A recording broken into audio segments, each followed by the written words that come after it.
All right, all I do is bring it to, open it. I open the meeting, is that it? No, we I have say- the I'm- pledge and Call to roll order? call. Yeah. Okay, so I'm going to call the meeting to order, and we'll stand for the Pledge of Allegiance. Do we have a flag? Oh, thank you. Right there. Okay. I'll lead. Ready, begin. I pledge allegiance to the flag of the United States of America and to the republic for which it stands, one nation, under God, indivisible, with liberty and justice for all. Thank you. We'll do roll call, and we'll start with Dr. Patensky and go around this way. Matthew Patinsky.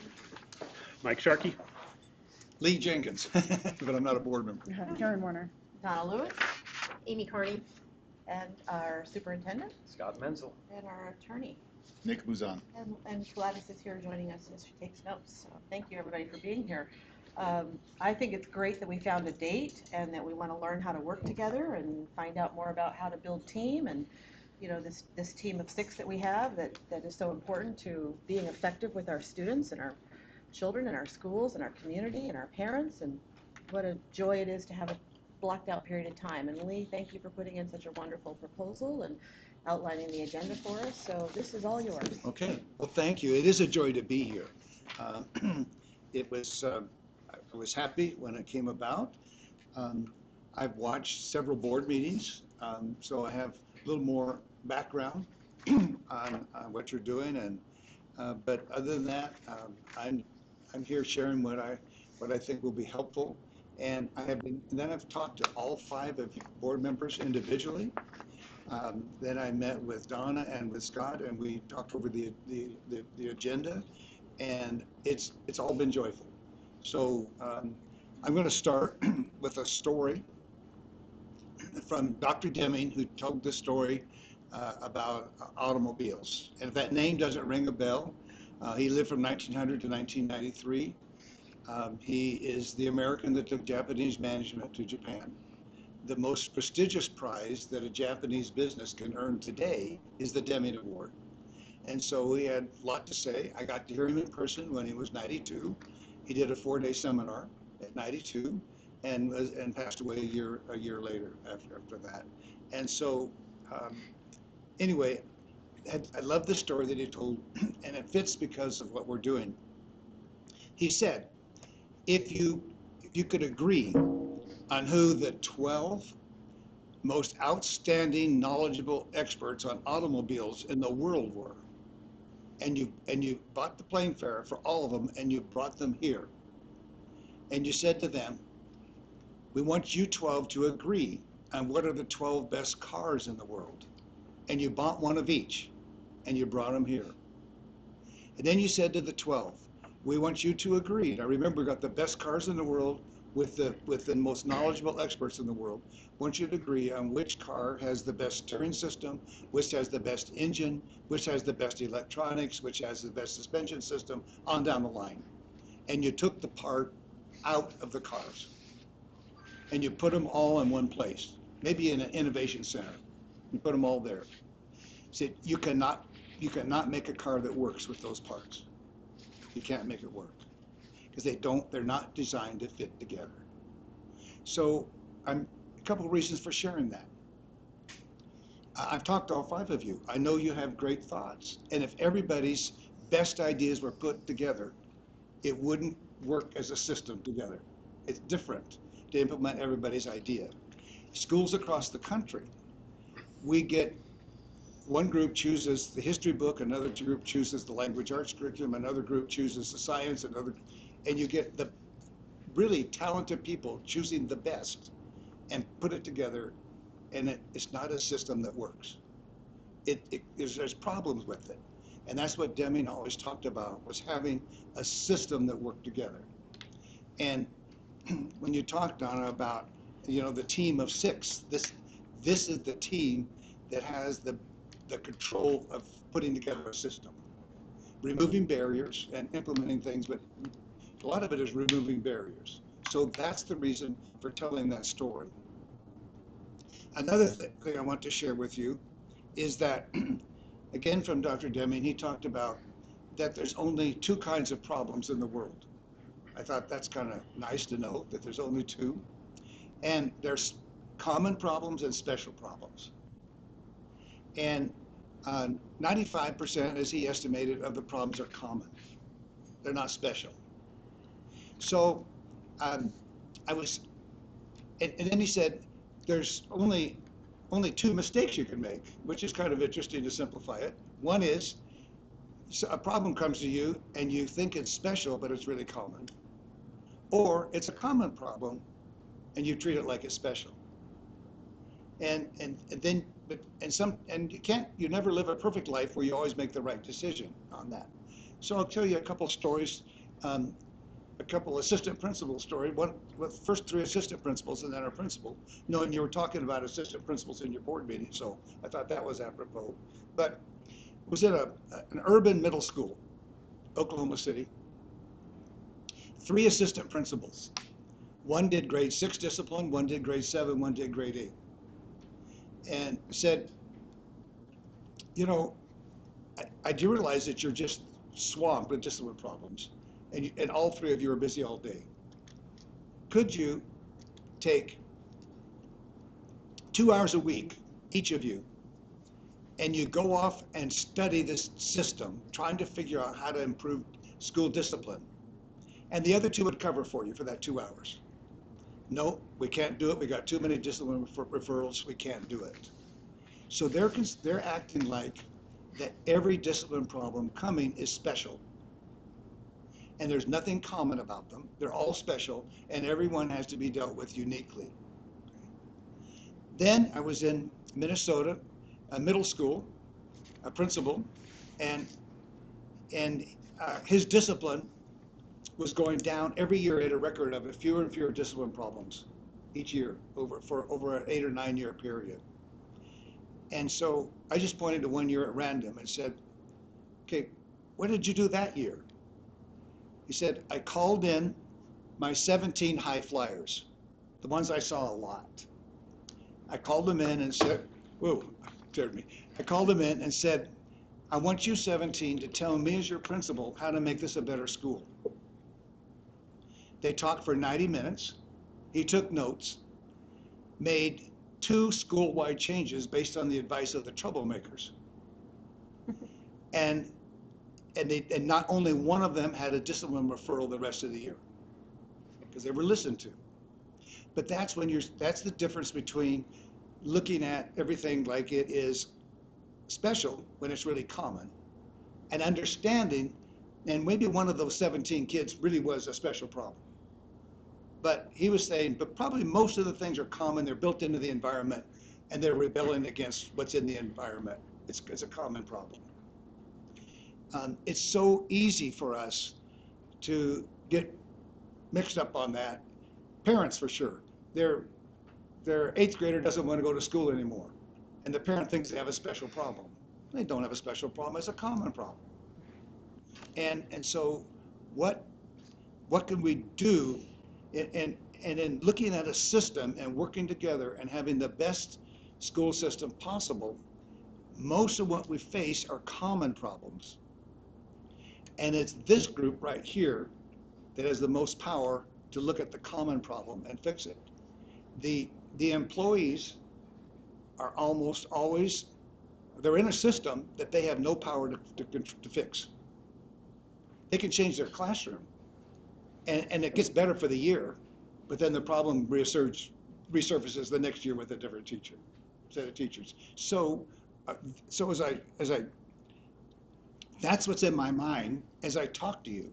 And so the third thing on the agenda was some strengths, and I'll tell you things that I wrote down as I talked to you, and with that umbrella of the system to look together. But I heard consistently the desire that you 5 had to get to know each other better. That was consistent. You all want the best district possible. You have a lot of confidence in Scottsdale, and you want it to be the best it can become. This is probably my word that I wrote from listening to people, but the members want to know what are the barriers that keep us from getting better, and then figure out ways to remove them. All 5 of you believe that you can work well together. And the board meetings that I watched from there recently and in 2025, I saw you working well together. I observed that, and you all said that. You said that. Um, you said you're even though even some of you have been on the board for a couple of years, some of you are new, but you're still learning the roles and responsibilities, and what all. Well, it's something different and it's new.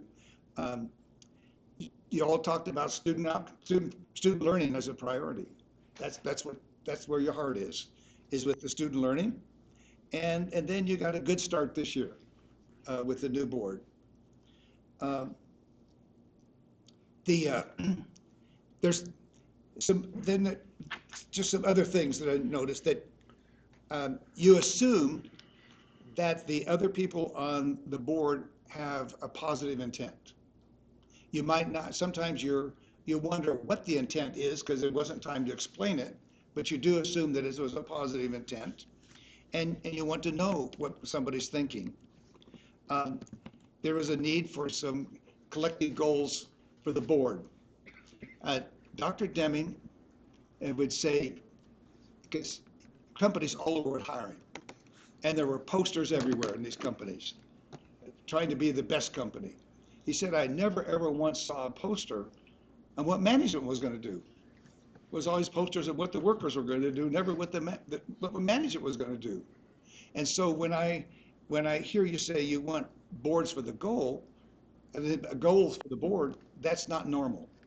People say, well, we're going to have goals for everybody else, but not for us, right? And so that was really healthy to hear. You said, well, what can the board do to have goals for us? And then I wrote some other things. I want you to be sure and celebrate together. There's a lot of, I watched one board meeting that I thought had too much celebration. I thought, oh my goodness, we're not going to get to it. Okay. But nevertheless, the board needs to celebrate also, not just everybody else.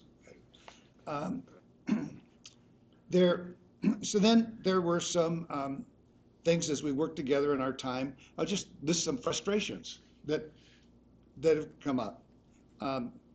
People on the board want input on the budget before it comes to them and almost done. They want people want that input, okay? And it makes me think of Congress, because there's always a panic. If we don't pass this budget, we're going to have to shut the government down. Well, it seems like it happens every 6 months, and people in the legislature get irritated with that, and you guys want the same thing. You want to know all along the way, and then I think that when there's that frustration with the budget coming without having it been dealt along the way, having input, then maybe there's some surprises, because you think, well, we didn't have a budget work study session, so I've got to say it now. And there's some surprises that probably wouldn't be there if there had been a budget process all along for the board. You're very normal in not having ownership in a prior board strategic plan. I don't think that you have ownership in that, okay? Nor should you, okay? Unless you're not human, but people like their own plan, and you want, and you don't have really a lot of confidence in what the prior board did with the board planning the budget. You want your own. You want to take ownership and have your own. Sometimes you said, is there enough board superintendent communication? I don't have any opinion. I'm just sharing some of the frustrations that came. Then there's sometimes people say, well, I heard from the community this, and you wonder, well, who's that? When I've listened to the people who had 2 minutes to talk, we know who it is, and we know what they said, okay? And it's not nebulous. And I think people want that all the time. But I do want to say that having spent more years as a superintendent than any other position, one of the things that was always beneficial is there are people in every community who will not talk to anybody in administration, and they won't talk to, they'll never come to the board meeting, but they have one board member they'll talk to. And that's a source of information. My funniest story was my board president had girls in the middle school. She never once told me what her girls said. I never knew. She never would, it was kind of her, she wouldn't tell me. But if she was driving a van load of middle school girls, 6 or 8 in the back of the van, and they're all saying the same thing, then she'd tell me. But if it was just her girls, no, she wasn't there for her kids. She was there for the district. But then it was always valuable information because it came from a bunch of them, not just one. And you all have that. You all have people who will talk to you that won't talk to anybody else. But information is valuable.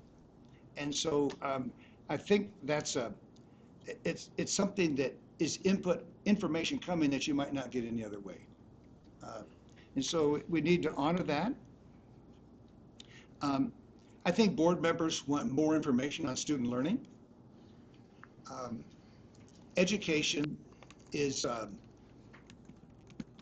one of the big faults of education is we deal with averages, and sometimes they're not very helpful. The publishers do that all the time. Buy our program.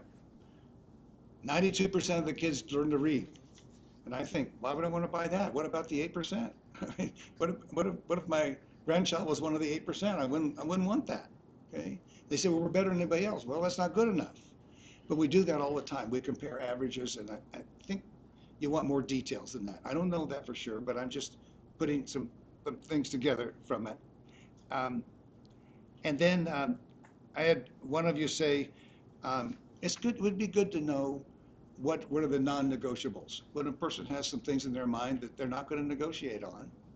And I don't know for sure, but I know that there are, every one of us have things that we'll negotiate that are personal, but then there's other of us things we will not negotiate because it's moral. And if it's moral, we're not going to negotiate it.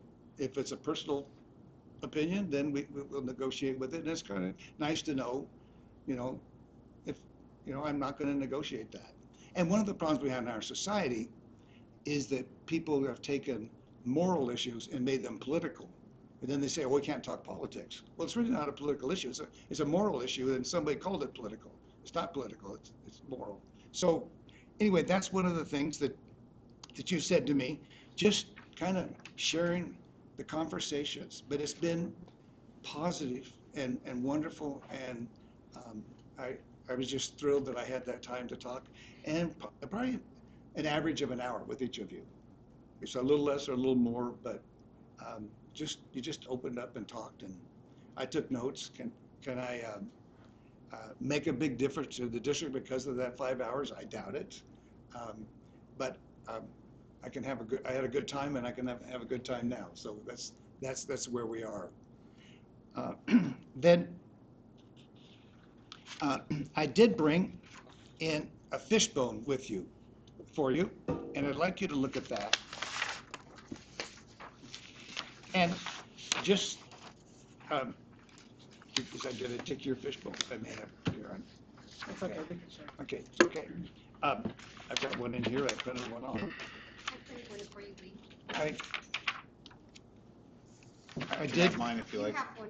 Or do I? Okay, well, It's probably under your.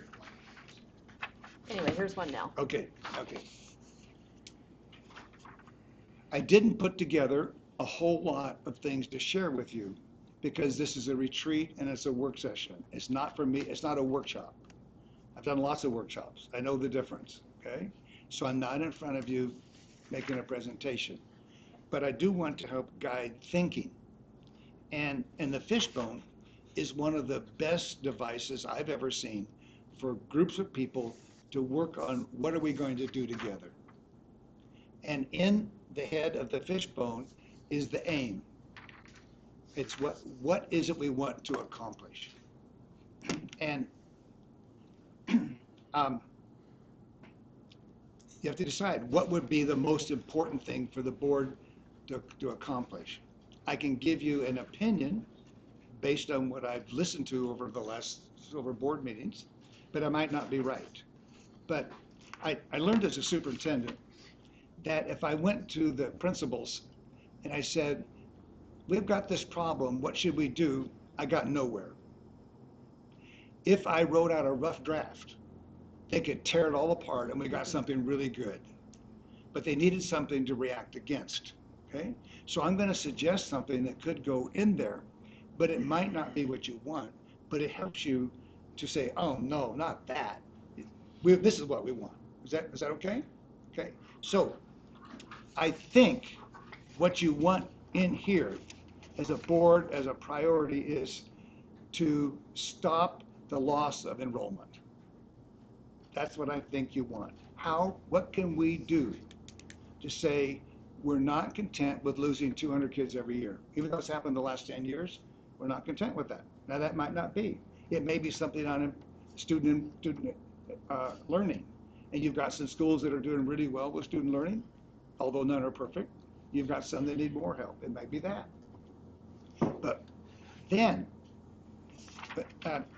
so the fishbone can be anything, but I like it when you say on the fishbone, you write things you're going to do, the things you're going to do to try to reach that aim. The bottom is barriers you're going to remove.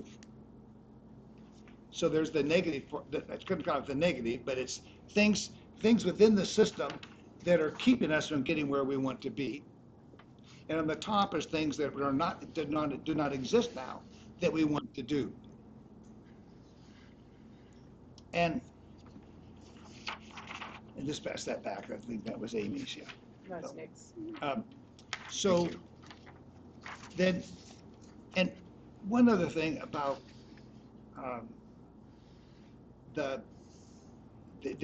what you put in the head of the fishbone is I want you to use the word perfect. Okay? Donna's giving me a strange look. Okay. Okay. This is from Toyota. And I like it when people describe what would perfect be. Then you say, the next sentence is, we will never be perfect. Then you say, well, where are we now? And then you're saying, what can we do to get closer? So, if any of you ever been at a conference where John Hattie was speaking, have you been that? He's out of Australia. You've been, okay. And he took one of my research things and he named it the Jenkins curve. So he shares it everywhere he goes in the world. And so I didn't name it, but there it is. And that is from asking, I pass it around, asking 3,000 teachers, what grade level do you teach and what percentage of your kids love school? And it's 95% in kindergarten, and it gets worse every year till we get to a low of grade 9, and then it ticks up a little bit, but never goes as high as grade 8. So I'm giving that example. What would perfect be? Perfect would be that the students keep the love of learning they brought with them to kindergarten. And when they're 17, they have that same love. That would be perfect. Are we ever going to get there? No. Where are we now? Well, that's a picture of where we are now. Okay? And that doesn't even say if they love school only because they're on the football team. When I've asked adults, I won't ask you, but what percentage of you had the same love of your kindergarten love of learning when you were 17? It's always less than 10%. Okay, so that kind of says, well, that's where we are now. And I have interviewed 1,000 teachers, I'm not exaggerating, teacher candidates in my career over the years. And when you ask, why do you want to be a teacher?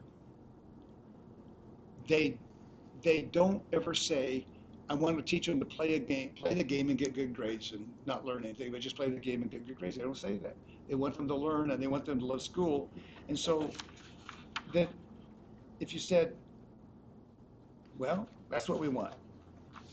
Probably if you said, we want the kids to retain their love of learning all the way through society, the citizens would think you're nuts because it doesn't seem like strong enough.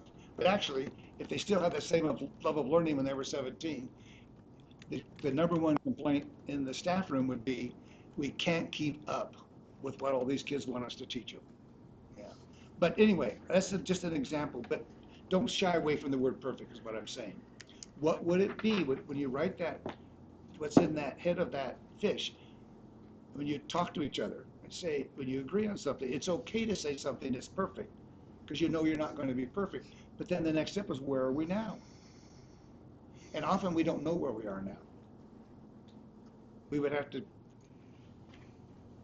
talk to our superintendent, Dr. Menzel over there, and say, okay, you got some people that can tell us where we are now. They can research and tell us, okay? We don't know where we are now.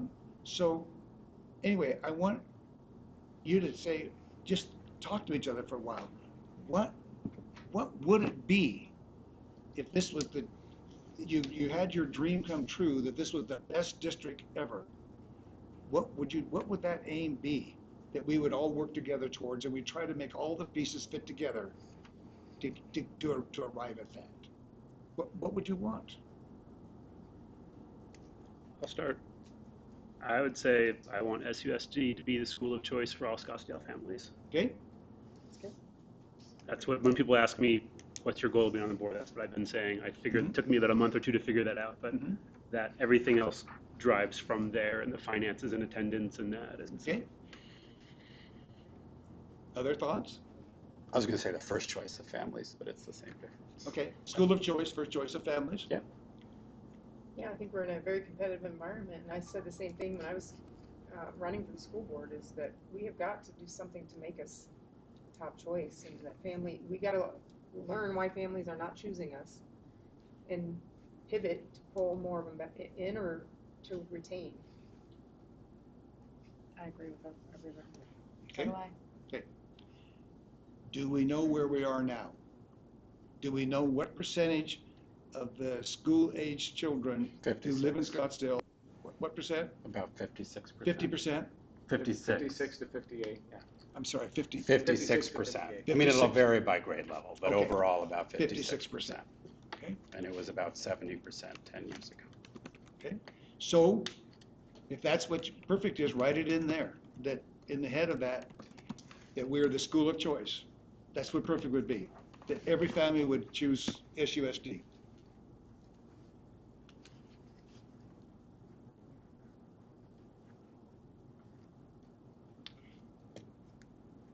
And we're at 56% now.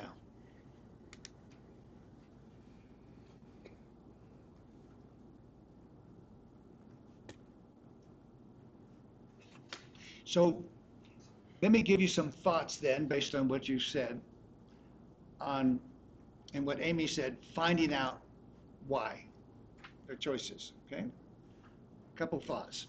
One is, there is a tool, it's a CSR,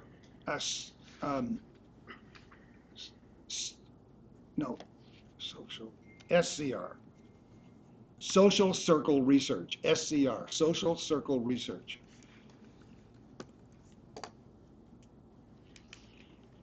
You don't ask people what they think.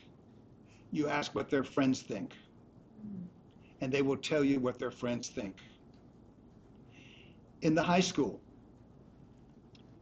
principal wants to know what's going on in the school. You can randomly choose 30 kids, bring them into the library, and say, I want you to write down the names of 10 friends. The initials, I'm not collecting the names. You can write a number. You can write anything down you want. Just write them down. And then you ask the question, things you want to know. How many of your friends get drunk on the weekend? How many of your friends are cheating on exams? How many of your friends, whatever you want to know, they will tell you. And because they're not going to tattle, but they will tell you what's going on. And that's what you want to know. So when you do this with parents, you'd say, write down the names of some people you know whose kids are not in the Scottsdale school system. And you ask your questions, and you'll find out what they think. But they won't tell you what they think. And that's just huge, because if you don't know what they think and what's going on, then how do you address it? How do you fill this fishbone in with, well, these are the things we're going to do differently, and these are the barriers we're going to remove so that they can be a part of our school system. The other tool for if you want to ask people questions directly, and then the number you need is the square root of the total number of families. So it's about 150 would be the square root of the number of families, and you choose them randomly, and you say that you were chosen randomly, and we need answers from 90% of you to know if this is accurate, and that will give you accurate information also. So those are two ways, because that's the first step. Listening to the discussion on the assistant principals, and you've got small schools with full-time assistant principals, and you've got larger schools with the same staffing. Maybe one of the things that could be done, and I don't know the finances, and I don't have the knowledge you guys have, but there's a whole lot of things that could be done to find out information and to improve enrollment, that maybe those people have a percentage of their job. They're full-time in that school, but they've got an extra job because the school is small. And it could be under the umbrella of recruiting students. It would be a good use of money. It would keep people there, and because just as I listened to the struggles with the budget, and who are the only people in Scottsdale that have the authority to close a school and have the authority to fire somebody? It's you five. You're the ones that have that authority. And so if you looked at it down the line, wow, this is not going to be a fun place to be. And so, and if it's 57%, and then the other thing that happens in business and in education, we give people numerical goals. They're worthless. Numerical goal is worthless. What is the goal? Better. We want a record of better year after year after year. So if you're 57% now, and you have 60% the next year, and you have 62% the next year, and 64% the next year, that's improvement. I had a discussion with a pastor at our church, and he had a goal of 2,000 people for Easter. And I said, well, what's the best we've had so far? He said 1,800. So if we had 1,900, what are you going to do? Are you going to be happy because we had the best Easter ever? Or are you going to be sad because we didn't meet this number you pulled out of the sky? I hadn't thought about that way. Well, no, the goal is not 2,000. The goal is the best ever. And then we'll do the best ever again, and we'll do the best ever again. And I think that's what you want for this enrollment. And I'm pleased that you know the number. So then we can work to make it better. And then to get it better again. And then the board can celebrate together. That's a board celebration. If you get a report in sometime next school year, and it's 60%, 58, 57, 58, 59, 60 is better than it's been, you need to publicly celebrate. Say, look what we did. And so then we're looking at then what can we, do you know barriers that can be removed now? Do you know things that you think we ought to do now? And by the way, I never liked the word strategic plan, just so you know, okay? It ought to be strategic hypotheses. Yeah, we don't know if it's going to work or not, but we think this is a good hypothesis of something we could do. And you have a list of strategic hypotheses that people in the district are going to carry out to see if it works, but we don't know.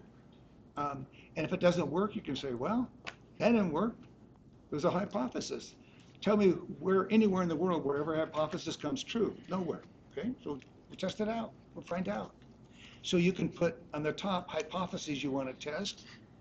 And another hypothesis is if you remove this barrier, more people would come. So I think it's,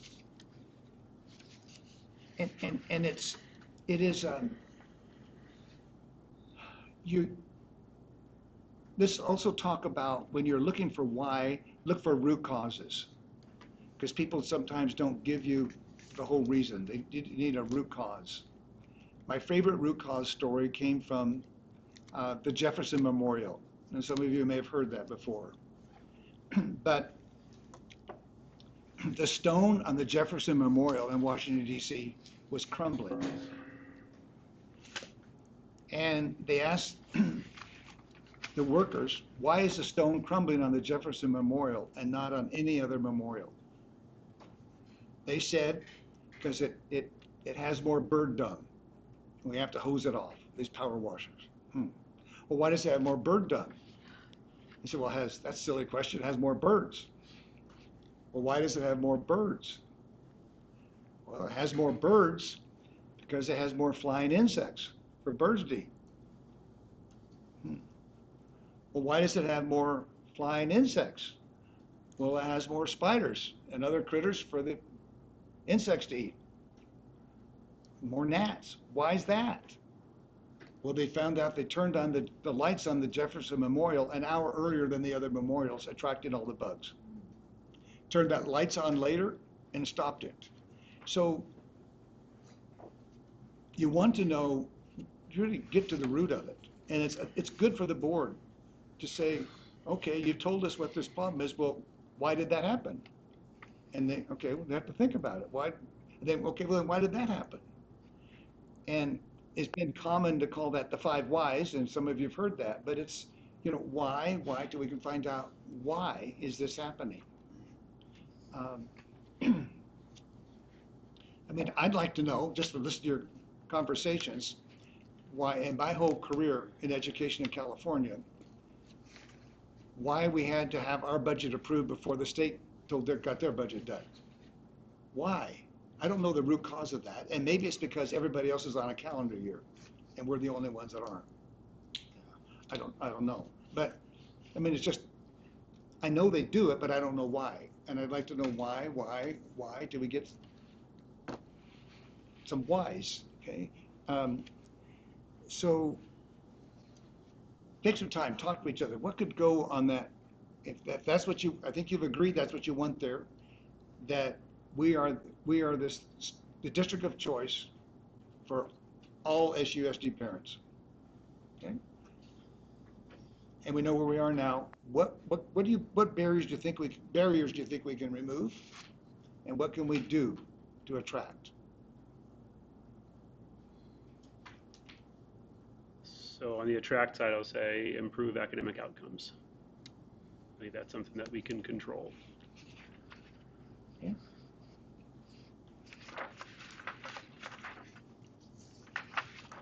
Is that based on the state mandated tests, or are there other things? There's probably lots of way to slice it. Mm-hmm. There's lots of detail in there, but want to see an improvement In academic in outcomes. academic Okay. outcomes.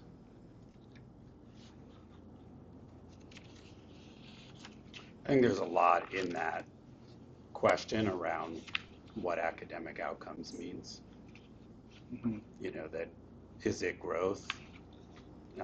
So if we are in a competitive environment where a percentage of high-performing kids are choosing other schools, and we're left with a different population of learners, at least from the starting point, are we proud if we've successfully grown them, or are we only proud when they reach a certain level of proficiency? Okay. So you have to define what So that I think is. we really have to think hard about, about the meaning of that.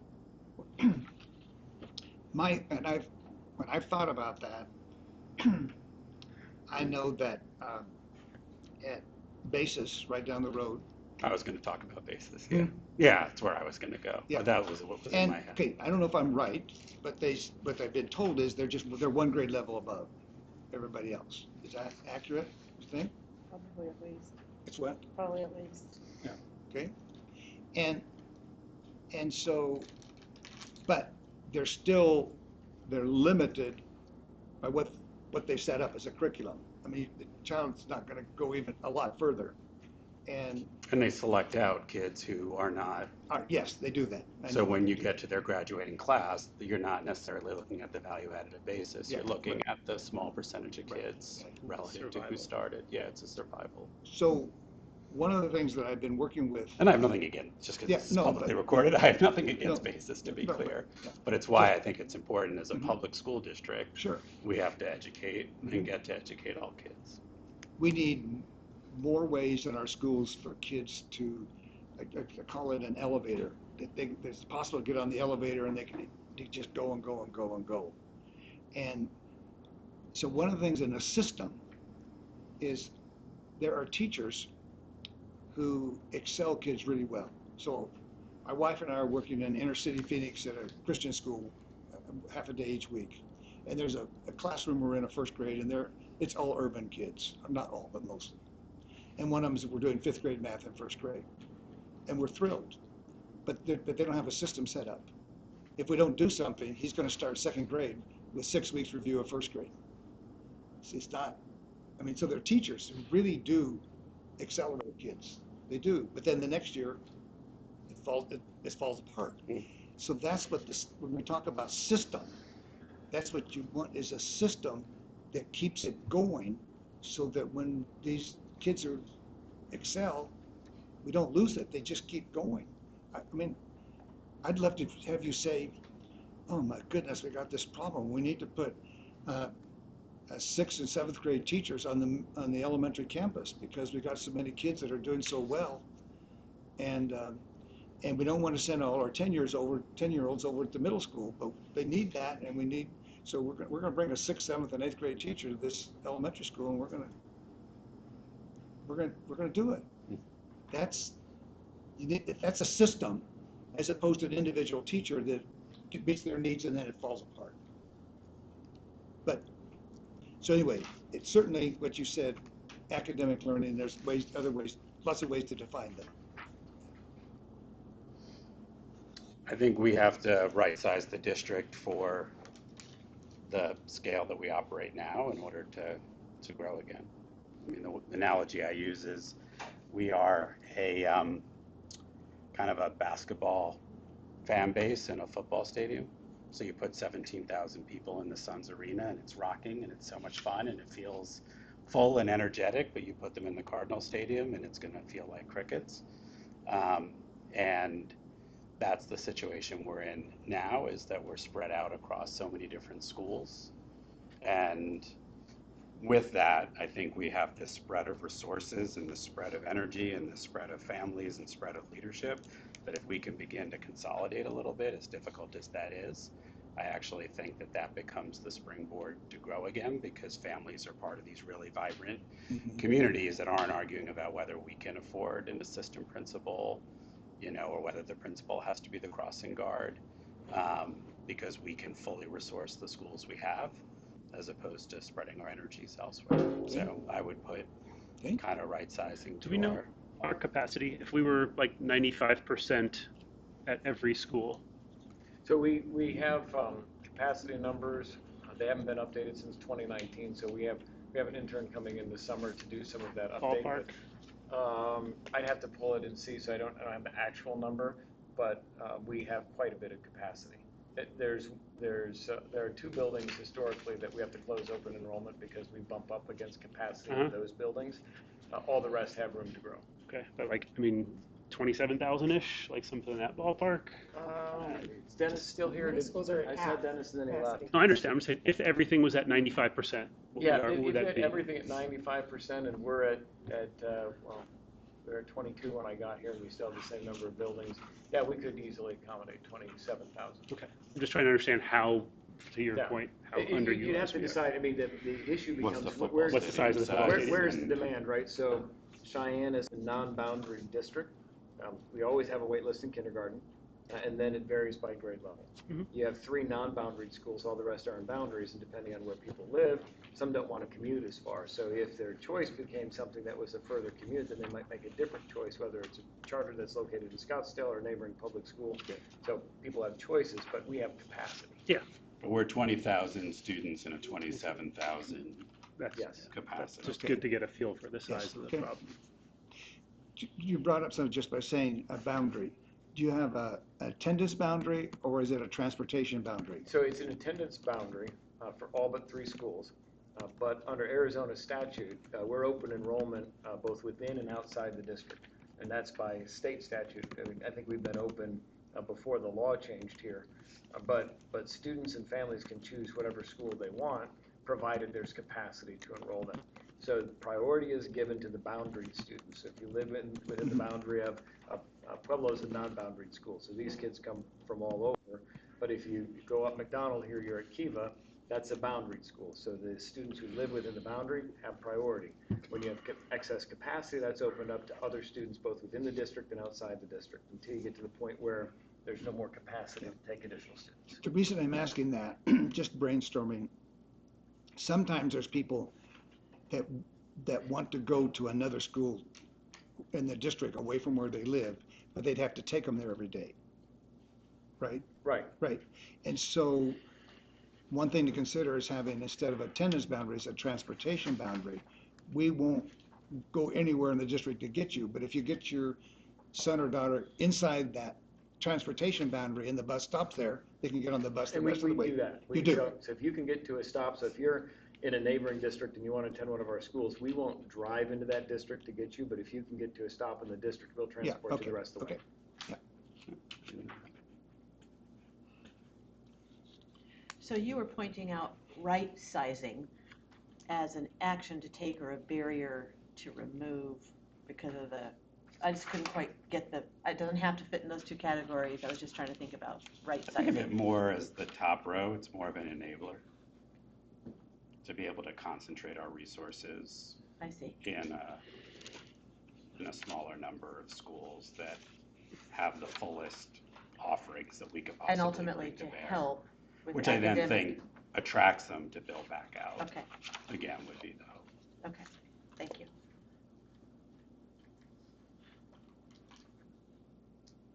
Okay, so we've got 2 thoughts on the Academic and right sizing. achievement. We've got right sizing.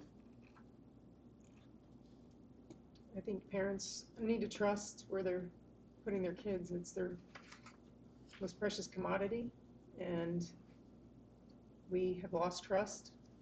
And how do we Mhm. build that where parents, feel that they fully trust, putting their child in our district for their education and social. Okay, so why, it's going back to the whys, okay?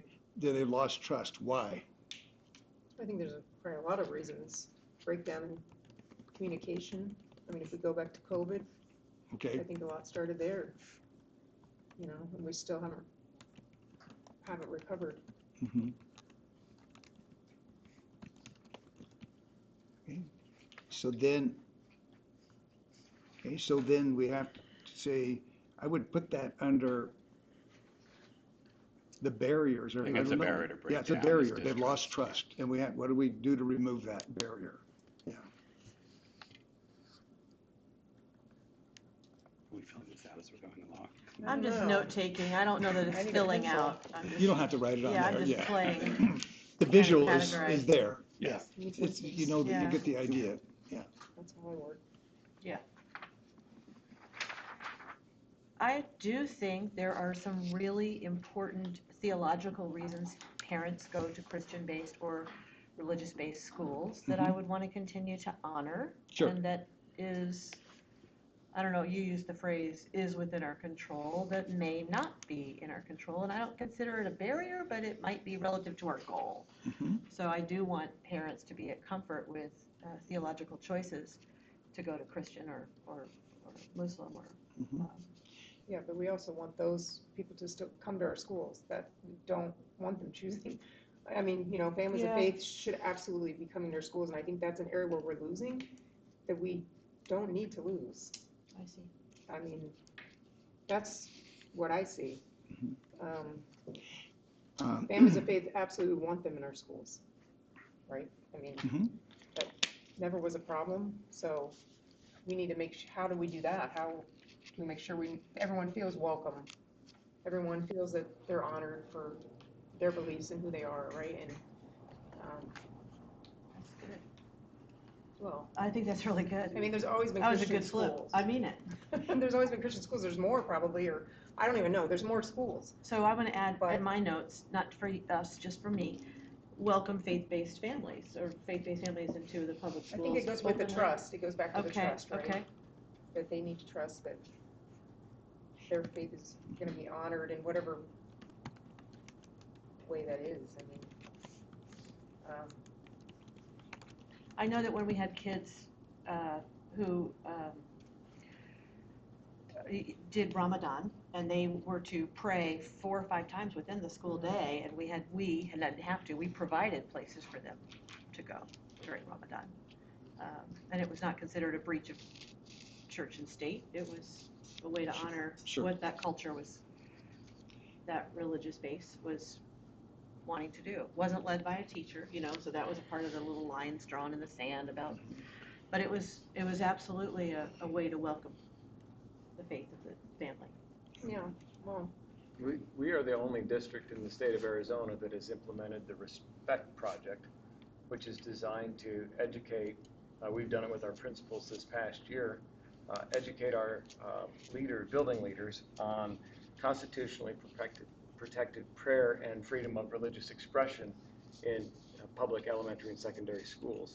Each year, the Secretary of Education has provided guidance related to that. It goes back decades in terms of what the courts have said is protected. But oftentimes people get confused about what is and what isn't allowed. So our students from all faith backgrounds or no faith background are welcome in our schools. They don't have to leave their religious identity at the schoolhouse door when they come in. They bring that with them. So what is true about creating a welcoming environment is welcoming of all, regardless of what their particular faith or no faith is, and recognizing that that can get incorporated into their experience in school. What's prohibited is for teachers to engage in any proselytizing activity. So we actually have, it's a 30-minute training. It was developed out of Orange County Office of Education, and it's in school districts around the country. But we did the training this year for our principals so that people understood how you create that kind of environment that's welcoming and inclusive, and recognizing that those faith traditions, no matter what they are, almost all have some level of common commitment to human well-being and human thriving, and those traditions can make our schools vibrant, rich learning spaces where people are celebrated and honored for who they are and what they bring to the table. And my kids came from parochial school at Scottsdale Unified, and I just trusted that I'd heard it was an amazing school and great curriculum and great teachers, and that's what I had. I did not expect anybody to celebrate my kids for being Catholic or Sure, anything sure. like that. And you know, my kids got a good education. Yeah, good. Yeah, so. I think when you're talking with the families who have their kids in a Christian school, the question is your kid happy? Because just because it is run by a church doesn't mean that the education is better. We could say that the foundation is good, but it doesn't mean that the rest of the day is good. And they need to know, is your child happy here? If they aren't, let's talk. If they are, you're good. You got a school you like, and your kids are happy, and we're happy for you. But if they're not, we'd like to show you what we have here. My mom's story about my kid choosing a different school is that's where his friends went. Yes. It was no more sophisticated than that. Yes. And I remember the feeling from the school he was intended to go, which was the natural theater school. I was asked, what happened? What did we do wrong? I said, not a thing. He just wants to go to school with his friends. Yes. Yeah. And so we honored that. Sure.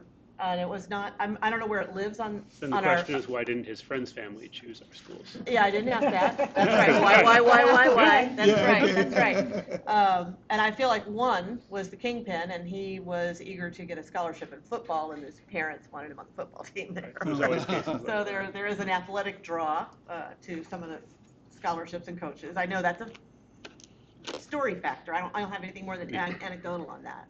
Well, in addition to the idea that there may be populations, or there are populations of families who, in particular, we want to make sure feel welcome and are attracted to the school.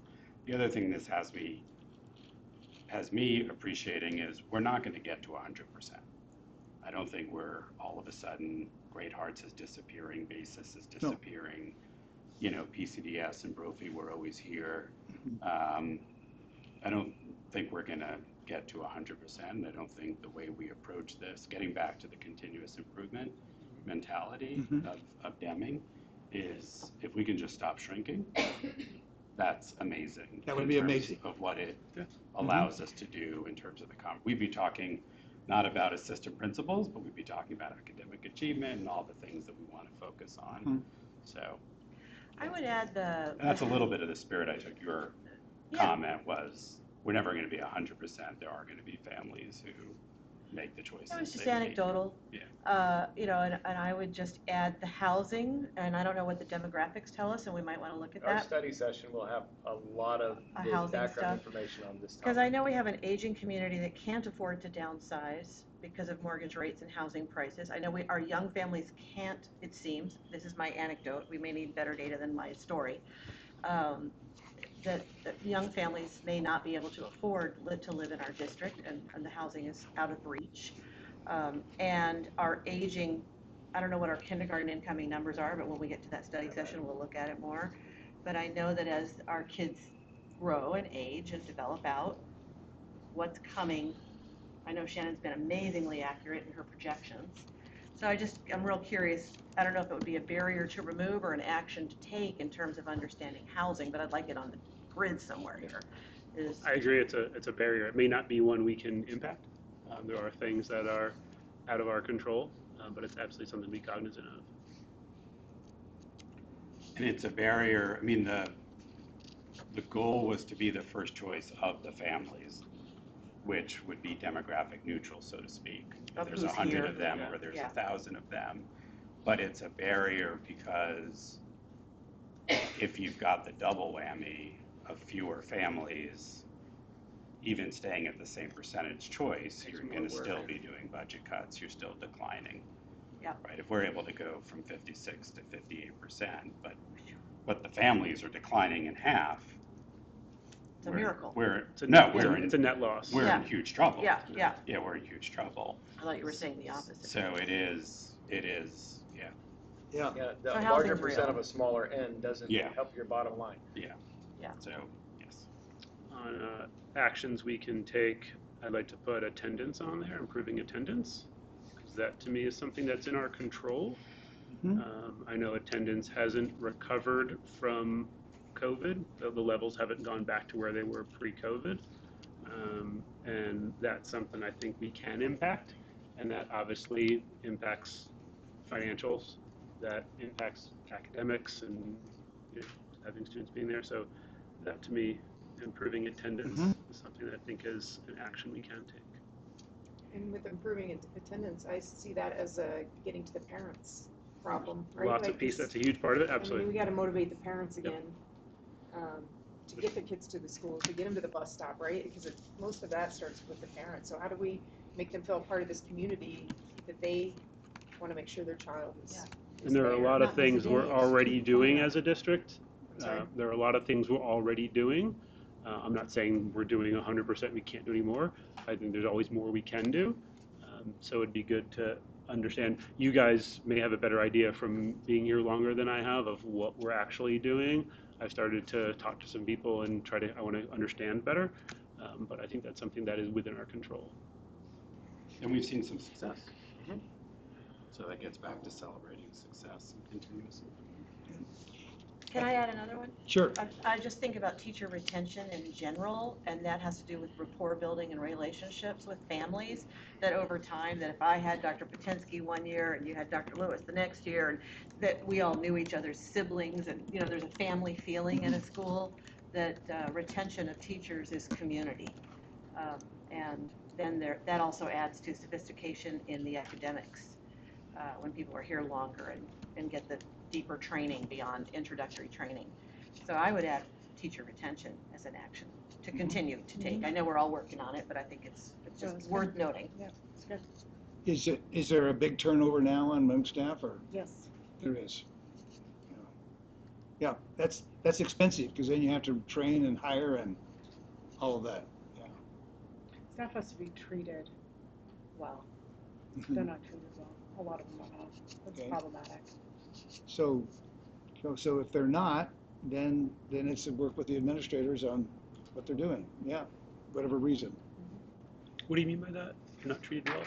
They're not treated well. You need to get into the schools, form some relationships. They're not treated well. Well, I'm saying not everybody, but there's a very large portion that's not treated well. There's retaliation, there's some intimidation, and, you know, people are treated poorly. Is that, from what you've seen, is that endemic to the district? Is that based on principals at certain schools or certain individuals? Like, I'm not asking for names, I don't know, obviously, do we do like climate surveys? but like of what employees where they drives report what this? drives that from what you've seen? You have to just talk to people and they will tell you. Okay. So I'm not going to rat anybody out.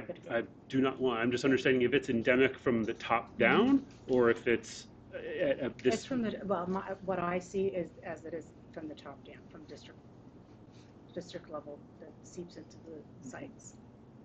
So.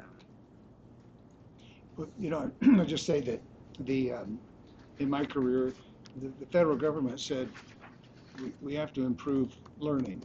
And the way we're going to do that is we're going to put pressure on the state superintendents. The state superintendent said, well, I don't know what to do, so they put pressure on the school superintendents. School superintendent said, well, I don't know what to do. They will put pressure on the principals. Principal said, well, I don't know what to do. We'll put pressure on the teachers. Teacher said, I don't know what to do. We'll put pressure on the kids. So, I mean, sometimes it is just built in that pressure. If pressure's on me, then I put pressure on somebody else.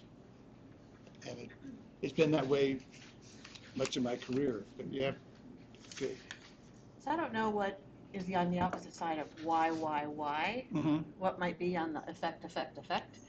But it makes me wonder if we were less sanctions oriented and more support and reinforcement oriented, that might be a culture shift to study as an action. I would put in less sanctions and more reinforcement systemically from state to student. Well, that legislation most often has been to improve education with fear and ranking, and both of them fail. Yep, for 30 plus But years. it also fails with kids. Yeah. Somebody told me just the other day that their daughter was put in the low reading group in first grade.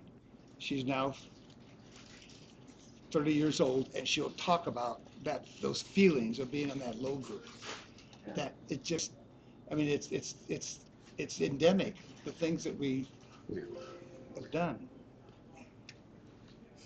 I believe that you hear the feedback that you hear in terms of that sense of kind of distrust and people aren't being, treated fairly. I do want to share, I hear the opposite, that I hear from a lot of, I think teachers and principals, and not so much staff. I haven't had a chance to interact as much with staff, that after a period of a lot of instability, they feel like we're moving in the right direction, and they feel like, they're not happy about salary, and they're not happy about, a lot of things that are still very challenging.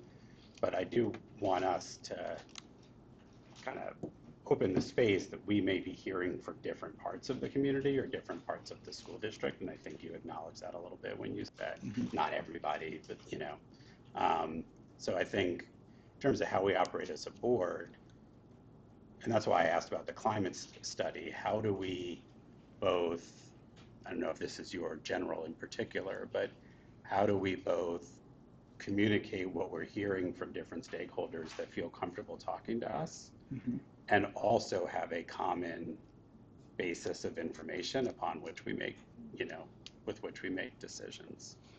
Well, one way, because we hear it from an individual, but you don't know how widespread it is. Right. Okay? And so that's why I like that CSR,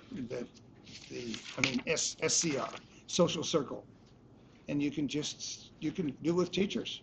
You can say, write down the names of 10 teachers that you know, and tell me ask questions about what do your 10 friends think, and you'll get some information to know whether it's accurate or not. And we also have data. So I'm trying to get the actual number, but our teachers return their contracts at a clip across the entire district of over 90%. To figure out how much over 90%. So you have single digit that didn't return their contracts to come back to report. In terms of, we're at 93%.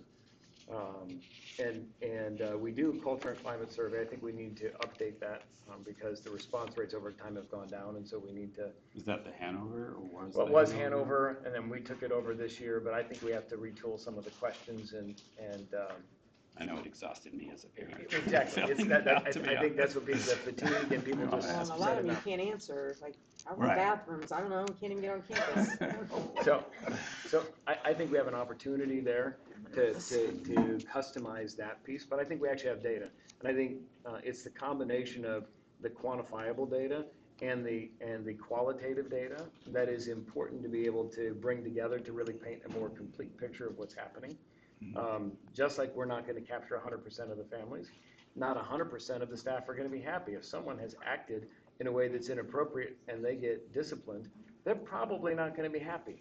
I've conducted a lot of exit interviews, and I understand where people are disgruntled. Sometimes it's a personality clash between the building principal and the teacher. Sometimes it's actually disagreement with the approach to learning. Sometimes it's they weren't improving and they weren't good for kids and needed to go. I mean, so the story is much richer and deeper than a single thread with respect to what's happening to improve culture and climate. But culture and climate matters for this ultimate becoming a school of choice because that's what you want to have in order for families to choose. And the ones who are unhappy are not advertising the district well for you. Right. They're not saying to their friends, oh, you need to come, this is the best place to be. So it is related. And, yeah. Well, I also, you have to be honest. I understand that you can have data and you can fluff this however you want, but there are people that have been wronged in this district, and that there are people that are unhappy. So let's just be honest about it. And then do something, because I believe that we have amazing people who work here who deserve to be respected and treated well. And that's not happening. Well, I meet with staff. I've gone to staff meetings in every single building. I meet with them when they have a request for one-on-one or for group meetings in order to be able to address those concerns. Well, I think I had mentioned this too. What I would like to see the board do is a solution that I have heard of and that we could do is to do our own building needs assessments where we meet with teachers in the building with no administration, so we can learn exactly what the barriers are, hear honest feedback. Because I do agree that we have somewhat of a culture of people that are afraid, and we don't want that. That's unhealthy. And so if the board could take the next year and a half that we have together and each figure out how that would work, and we hear directly from teachers, employees on that school site without administration, I think we need to do that. And then where people can have a space to be honest. Because I would agree, because if you're saying there's a culture of retaliation, fear, and you're saying everything seems kind of fine, I don't think we can achieve any of this stuff if we're on different sides. People are afraid of the superintendent. And there are people who love the superintendent. My Are point, there people afraid of us? my point, I think we both agree that there That's are good. We want to both. grow that. That's Yeah. the whole purpose of me bringing this up. We Yeah. want to grow that. Right. So, but if we're not honest about it, then we're not gonna be able to grow it. So if we keep brushing that under the rug, then we don't grow it. So I would like for everyone to be where you're at Yeah. and what you're sharing, but we don't have that. And you have to get real about why that is in order to expand it. And I And think what I like about, if I may, what I like about what Amy is describing, which I think is maybe where you were reacting a little bit, is if there's, and I don't know about the specific mechanisms of, because people get scared of meeting with the board, but we need ways in which I don't live in an echo chamber of the people who are saying how wonderful everything is, and you hear both sides, I'm sure, but you're not only hearing the perspectives that raise your concern, but we both are exposed to both and understand both. Understand why some people love, the direction that we're in, and some people feel like we're not heading in the right direction or don't feel respected or safe. So what I like in part, and that was actually one of my general questions about what it means to be responsible for a learning community, is how do we embed ourselves so that we aren't just hearing from the people, like what you said in the beginning. Yeah. There are people who pick you as a board member and Yes. feed you their particular point of view, but see all point of views. And I think it would work well for the board members to do that. I can remember as a superintendent, people being afraid of me, and I'd just only been a superintendent for a week, and they were afraid of me. And I'd say, I'm Lee. How can you be afraid of me? I'm Lee. No, now you have that title, okay? And so there are people, whoever's in that chair, they're afraid of the title, okay? And so it's not personal. It's saying, let's not have the administrators there and let's listen, okay? Because I went into lots of classrooms and I walked in there afraid, and I'd say, just keep teaching and learning, but they're afraid because I was a superintendent. So, you know that, Donna, maybe you didn't. Well, and I'm thinking too, how to detach the board personally so that we have a science to this collection of data. It seems to me that there's a professional group of surveyors or listeners who can gather it with an objectivity without us saying, tell us what's right, only tell us what's right, or tell us what's wrong, tell us As a what's wrong. data We don't guy, wanna I'd hear actually it. disagree. I think in this scenario, I think we all need to be there and You hear the do. same thing. Well, I think what We I've can have seen trust. be successful, or what I've heard, is where you would have like 2 board members go. So it can't be all of us at every school. That would just, so something where we set up where 2 people go, and you have someone taking notes or whatever it is. Mhm. That's the scenario I heard, because I don't think we could all 5. That would never get accomplished. But maybe that's something we could work toward as a system to do those type of assessments, so Yeah. we can get real input. And I think it's really important that people feel heard. That's one of the biggest things I've seen, is that How about as the a board member- creation of the questions? Do you want them created by someone outside of us, or you want to just make them up? To me, the higher level thing for this discussion is how do we as a board, I think we came off trust, and trust is certainly a big part of it, but how do we as a board make sure that we're connecting to all sides of the community, and in this case of the school community? And to each other. And to each other, and get the benefit of that feedback, so that I don't only hear from one group of people and you only hear from a different group of people. So I really like that spirit of it. Going in twos will build your rapport. That was one of the things you talked about from the Yeah. very beginning. And then afterwards, you're going to talk together about what you learned, and I think that's a positive. It fits under the umbrella of trying to stop the loss of enrollment. You can even put some questions in there. It's not only just how are you feeling, what's going on in the school, etc. Okay, here's got 2 board members. You know the pain that's being caused to everybody by the loss of enrollment. What do you guys think we ought to do as staff? What should the board do? See what you learn from them. So, and then they're being heard, and not just how I feel as a person, but what do I think about the school district? And we're bonding with each other, Yes. hearing the same thing. Yeah, Yeah. I think that would be, I would suggest that if everybody can do it once, and then report back to the board your experience before you start doing it to another one, learn from each other. And it will be, and you don't want it to turn negative. You want it to be helpful. And in the staff, there's differences of opinion, okay, on it. You'll get differences of opinion from the teachers, and Yeah. Yeah, but it's being heard. Yeah, well, I think if we approach it too from a barrier standpoint, right? What are our proficiency barriers here? What a barrier, whatever we would come up with, 3 questions to the barriers they're experiencing and how can we help? I just think it's really important that we get real and hear from the staff, or like I think Karen said, we're going to get nowhere.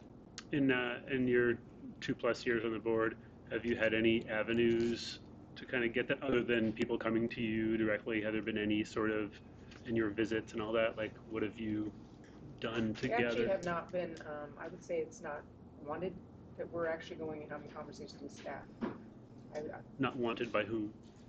Administration. Well, I think we're like, yeah, we're not supposed to just show up at a school Oh, or do I'm not things. saying, not, I mean, yeah, not it's saying meant to be more. drop-ins. It's gonna be a Structured. scheduled Right, yeah, meeting. right, Yeah, 100%. they're gonna know, and you can even give them a list of questions that you're probably gonna ask. I will say, like, I'm thinking of the drinking fountain, issue at the school. I could see going to that, and the issues would be like, hey, we need a drinking fountain here, which I try to draw a line to the operational things because we're not It's different, operational, yeah. and that's not our role. We'll still hear those things, which is fine, but the more kind of cultural things. So going, Donna, to your point on the questions, I think we can kind of amongst ourselves Well, and kind of. managing the individual who takes over the meeting, Pardon? managing an individual who may take over the meeting, if that Oh, one yeah. person just kind of perseverates on the drinking fountain, Yeah, fine. yeah.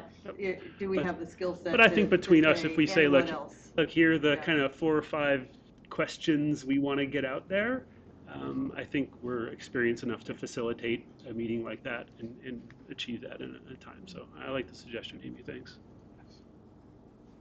But can I say something about, since we're talking about the drinking fountain thing? I think that's a great example, though, of teamwork as far as this teacher that, I don't know her, maybe. She's my neighbor. She's your neighbor. Okay, that's how she felt comfortable enough. I need to make that clear. Okay, She's well, my that's- neighbor for 25 years. Okay, well, that's how she felt comfortable enough to do that. But just the fact that we're forwarding that email, right? Like, we have nothing to do that, but like, I forwarded it. And then for Dennis to be able to, he's here, right? Or he was here. Yeah, it was. He already, to respond and have a good outcome where she felt heard, right? She felt happy. I just felt like it was really good, I loved it. right? It felt right. It felt good. And I don't even know if that's something that's really needed or not, but you know what I mean? That's for Dennis to decide, and superintendent or whatever. But I just felt like, okay, that was good. I could tell she felt heard. But also just because she's been trying for 2 years. Well, see, I never heard that. Oh, I understand. Again, Yeah, so. I see her when I go out But for when my people runs in the morning. are trying, and then they feel like someone's listening, it's a Yes, 100%. It's a positive. I feel like that's a lot of our role, is just hearing people, and whether. But then not being the kind of elf who brings I'll the get that gifts water and like, I'll fountain get that fixed. for you, Well, I'll do that's that. what I mean. That's I'm a not hard, gonna say, I'm gonna that's a get hard water. line to I'm draw gonna because a forward it lot to of them come with a specific thing. I want you to do this or solve this or look into that Right. and address that. And that's where we got to be real careful because I don't Right. believe that's our role to that- affect operational changes. Yeah. Listening, absolutely, 100%. Yeah, and That- getting and it to the right does person, go and a they long make the way. decision, right? Yep. But that's hilarious that that's your name. And I think that when you go, if you go under that umbrella, this is our aim as a board, that we want this to be the school of choice within our school district. Yeah. I think I would say, I'd give them the number. We have 57% of the children of school age that attend our school district.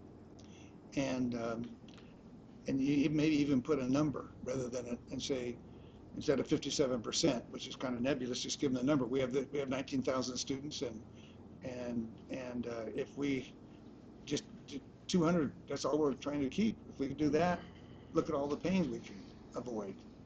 I mean, it's everybody's salary, it's everybody's health coverage, it's everybody's friend keeping their job. I mean, it's so much, and say we're here to listen, and because that's our job. That's what the board's doing. I agree. Okay, so other things are going to come to mind as about with the fishbone and say, this is what This is what we're committed to doing. We're not going to just sit back and cut $2 million out every year and be happy. We're just not going to do that. They need to know that you're not happy with it, and you want to do all you can to get an even, at least even. Be nice to be better, but at least even. What is the equivalent of 100 students for dollars? Do we ever give it, what, 7,000 a kid, or what's the rough number we get? But I just thought it'd be also fun to add that to our circle of Yes. conversation. Well, we said it was 3.5 to 4.5 million was the cost of this 200. year's 200 decline Right, kids. yeah. So that, We ended up, depending on the Prop 123 piece, so if you took the That's lower right. number, back out the 1.3, so 4.2, 2.9 would be the number for the 200, or actually it's more than 200 students this year. So it's, Let's just use 200 as a clean number, roughly, yeah, but if we're at, ish. yeah, you maybe somewhere between 700,000 and $1 million. For every 200 kids. Well, I was thinking 100 kids. I said that first, so Yeah, sorry. so, and Shannon will be able to confirm that data. Okay, that helps. Because they're different, I mean, because it's more nuanced, given if they're elementary versus high school, if they have IEPs or if they have a poverty weight, because of how state funding is differentiated based on those different formulas. It's not as clean as you get X number of dollars per Yeah. student and that's the number. Yeah. Because It's in the 7,000 to 10,000 range per kid. Right, so you get that ballpark, 7 to 10 is a reasonable estimate, and then it will vary based on where those kids are in the system. Thank you. Okay, go ahead, Donna, Yeah, I've got a barrier in mind that I think would be, it's a little circling back, but and I'm not sure we need to add this on, but just for the sake of brainstorming, the element of loss during COVID as well was, for some, not all, was a customer service or client service orientation. For, we return phone calls within 12 to 24 hours. We listen. We deeply understand upset and try to work with you on problem solving. So I was thinking about the Ritz-Carlton model from years and years ago that we all mimicked. So some sort of client-centered barrier might have crept into our system following our exhaustion from COVID. Not blaming anybody, No, not no. angry, just noting client-centeredness. See, one of the things, just thinking about listening, one of the things that could be, okay, instead of principals focus more on evaluating the teacher, I think the principals are better off to help the teacher set up a feedback system so they're listening to the kids. And the simplest one is, and some of you have seen that, it's the plus delta, where kids have a sheet of paper like that, and they're just saying, what went well this month and what could I change to make next month better? Those kinds of feedback things from the students to the teacher get back to the parent. The teacher took my idea. It goes a long ways in helping that family think, wow, this is good, and the kid to be happy. My favorite story in this was a high school history class. A kid wrote on the delta, when you promise us 10 minutes, give us 10 minutes. So the teacher went back the next day and said, and these are all anonymous, of course, said, somebody put on the delta, when you promise us 10 minutes, give us 10 minutes. Don't I do that already? And the unison, the kids said, no. She said, okay, kids, what do I do? They said, Mrs. Craig, you are hyper. And after 7 minutes, you can't take it, and you tell us time's up. She said, okay, well, what do I do? Let one of us kids be the timekeeper. Oh, okay. It's simple, but it's being heard. And it's not only the teachers that want to be heard, the kids want to be heard. And then I have a whole bunch of feedback forms that I can share with you that the kids fill out maybe twice a year. and it's just sentences. And then they say, after that, it's sometimes, always, never. My teacher smiles, and they all circle sometimes, always, never. My teacher likes me, sometimes, always, never. When things go crazy, my teacher is calm, sometimes, always, never. Though I think that I'm going off of the people want to be heard. The kids want to be heard. And we had to do it for primary grades. And it's like a happy face, a straight face, and a sad face instead of the words for some of them. But that's a huge part of what you're after is the teachers, and it's not a feedback that the principal collects.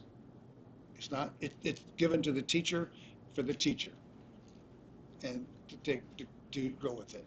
Okay. So, for that, listening to children is also a part of it. It's not just the troublemakers in the principal's office. It's everybody having a chance, and that's kind of the Plus Delta is on a monthly basis. It's so simple, and they love it, and they love going home and saying the teacher.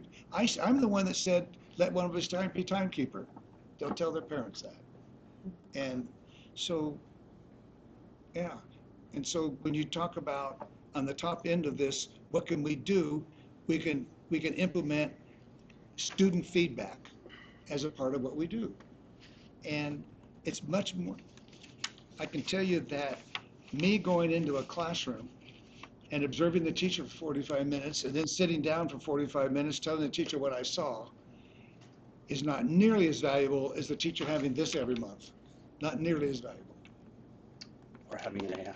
Because the kids know what's We're going on. having AI. Yes, that was a bad joke. I'm sorry, I Too didn't hear. soon. No, we had a whole controversy around AI providing teacher feedback. Oh, Can I mention a constraint yes. or whatever goes on the bottom? I think it's the board. I think it's us. I think I'd like us to get to a place where we may disagree on the solutions, but we have a shared understanding of the problem, which is part of why I got sort of gravitated to your comment about teaming up and doing these kinds of listening. And part of why I, sort of picked on the comment that you made, Karen, is because I think if we have different definitions of why families aren't choosing us or why teachers aren't, staying with the profession or, any number of those issues, then I think it's hard for us as a board to kind of to ultimately agree on the solutions. And I think when the community, when the community sees that we can't agree on the problem, I think we become more agreeable with each other relative to the last board, which is positive. But if they see a board that people clearly don't like each other and are just speaking different languages, then why would you send your kids? Why would you stay employed in that district? So I think we have to recognize that a lot of people watch us, and we're an important part of the solution too. Well, not knowing what you know about it, but just watching the videos that I've watched of your board meetings, February and March, April, I think you're doing well. Yeah. But then you want to communicate that. Yeah. But underneath, I think we're still, I personally feel like I have work to do to fully understand the perspective of other board members and why they think the problems that need to be solved are A, B, and C, or the reasons why things aren't going well. Just that example, I have not heard any person who worked for the district say they have a lack of trust in the district's leadership. I also believe there are people in the district who have a lack of trust in district leadership that I just haven't interacted with. And so finding ways for us to feel like we're working from a common understanding of the problems, I think is really important. Well, you all five agreed on what goes in the head of the fish. Yeah, that was That's great. what you want. Yeah. So procedurally for today, Before we move on, Yeah. so back to what Matt said is, we have to get real with what the problems are. And so people will eventually trust you and come forward with whatever. And it's not exclusive to our district, by the way. I think it's across a lot of districts. But if we don't address what the problem is, then we can't grow the good part. So you're talking to people, and there are many, I also talk with people that are totally happy with where they're at, but there's the problem over here that we need to fix. And that's why I bring it up. So I'm not bringing it up to be confrontational with you. It's just that it is a problem. Yeah. Yeah, right? And so that's why it's being put on the table so that we can hopefully find a solution and bring them into the fold. So Okay, on, now. no, so it's related, because I don't want to go off this. So procedurally for the next hour and a half, I was hoping this session is where some of that can come forward, not I think this is a problem because I talked to these people and they said, I don't want to get that specific, but kind of what's driving each of us. I mean, it may sort of dip into what we think the core problem is, but I was really hoping to get that out of this session. So I'm hoping procedurally we'll get to that kind of conversation. Like really each of us say why I'm here, what I'm trying to do, what I think my role is, because I can't articulate that for everybody here. And that to me is a barrier. If I don't know, like I always say, are we all rowing in the same direction, right? If I don't know, what you're doing, and if you're rowing left and I'm rowing right, we're going nowhere. And so I was hoping we could kind of have some of that to. And you can, because, as I said, when I put the proposal together, I'm not presenting something. Sure. I'm just, I have some opinions that could be wrong. In fact, I can't share 10 opinions with you and have them all right in this time together, but that's what you want. That's the purpose of a retreat. Mm-hmm. It's to build that rapport as a team, working towards a common aim. And I was thrilled how quickly you came up with the aim you want. Now the question is, what do we do to put all the pieces together in order to? I guess I'm talking a little bit on a different dimension than that. Okay. Like, I'm not looking to kind of drill down into the bones of the fish. Okay. I'm looking more, each of us as individuals. Like I would love it if we each took 2 minutes just to kind of give your, why I'm here, what I believe, what I'm trying to do, and I'll be happy to start, but I don't want to force it if y'all don't think that's the right it's approach. contemplated under D, team of 6, each member with unique talents contributing to the success, and F and G in different ways, and so I think it's an appropriate part of the conversation. It was contemplated. Are you okay with that? Yeah, I am. Yeah, I'm not sure I'm understanding, but I can Yeah, we'll hear fake what it you till have we to make say. it, yeah. I mean, I Let's think try. I think we have to have an understanding too that a couple of us have been in this, doing this for 4 or 5 years here, right? And so we have a lot of knowledge, a lot of background, a lot of experiences. And I want to know A that. lot of history. Well, I don't think you do. Why wouldn't I? that- If that's driving how you act and vote on the board, why wouldn't I want to know that? It gets back to the speaking different languages. Like I am genuinely surprised sometimes. This will come off, let me finish the sentence. I'm genuinely surprised sometimes by what you say because it is so different from my experience. But your experience is very little. And I recognize Yeah. my experience is very That's little. what I So mean. getting to Mike's part, I think we want to know that. Oh. I mean, within And not. within an an hour hour and a I don't know half what left it in the is. Not meeting. any more or less superior, or inferior, just where we are. And you may be surprised by either what you perceive as my naivete or lack of experience. No, I have no, that's my thing, is like, I have no judgment if you all are Surprise is individual. not judgment, it's like learning about each other. But we can all come from our individual places and bring something different to the table, and I'm good with it. Like, we don't need to all be in constant sync from where we're coming from. I think it's good that we're coming from different places with different experiences. Like, your study session, when I read all that, I'm like, wow, that's not really what I'm interested in, but that's great. You're interested in that, so like I'm in, you know what I mean? Like, we don't all have to decide on our interests being the same, our experiences being the same. I think what's great is that we all bring different experiences. But like if I said right now, and it's not true, if I said I don't think football should be a sport, I'm here because I want to get rid of football at every school. It's not a true statement. But if that would drive many things that I do. That would drive things I bring to the board. That would drive way I vote on decision things, and I would want you to know that. I don't want that to be subversive. And so it's absolutely differing opinions. I'm not saying, hey, we all have to agree on the same things, but what's driving us for being here, if there are the non-negotiables that you talked about, like that's important because that's what's, your essence and your being. And like, I just want to know that. I'm not trying to change anyone on here on that. I just want to understand because that'll help me. That'll help me frame things. So if we are voting on something and I say why I'm for or against it, it's great for me to know kind of your non-negotiables because that helps me talk about it in a way. So it's absolutely okay to have differing opinions.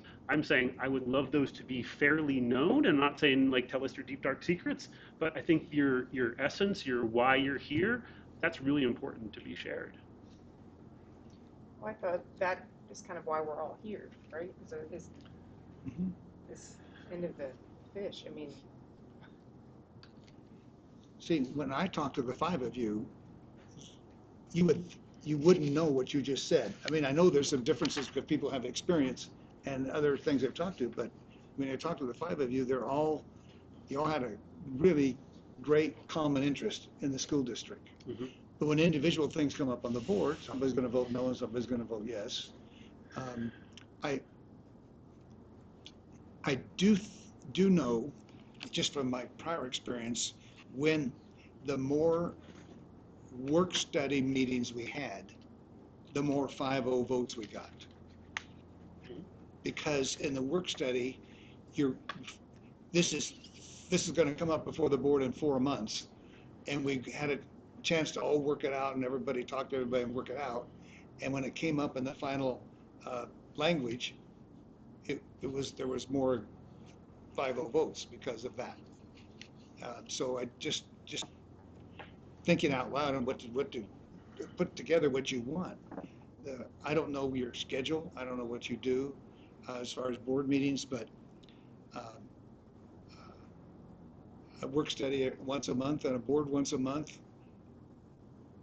would get a lot of good things done because the work study is where you work out a lot of the details before it comes officially. But I'm just... Well, Mike, why don't you ask a question and suggest how we each address it, and maybe that'll help scratch the surface a little.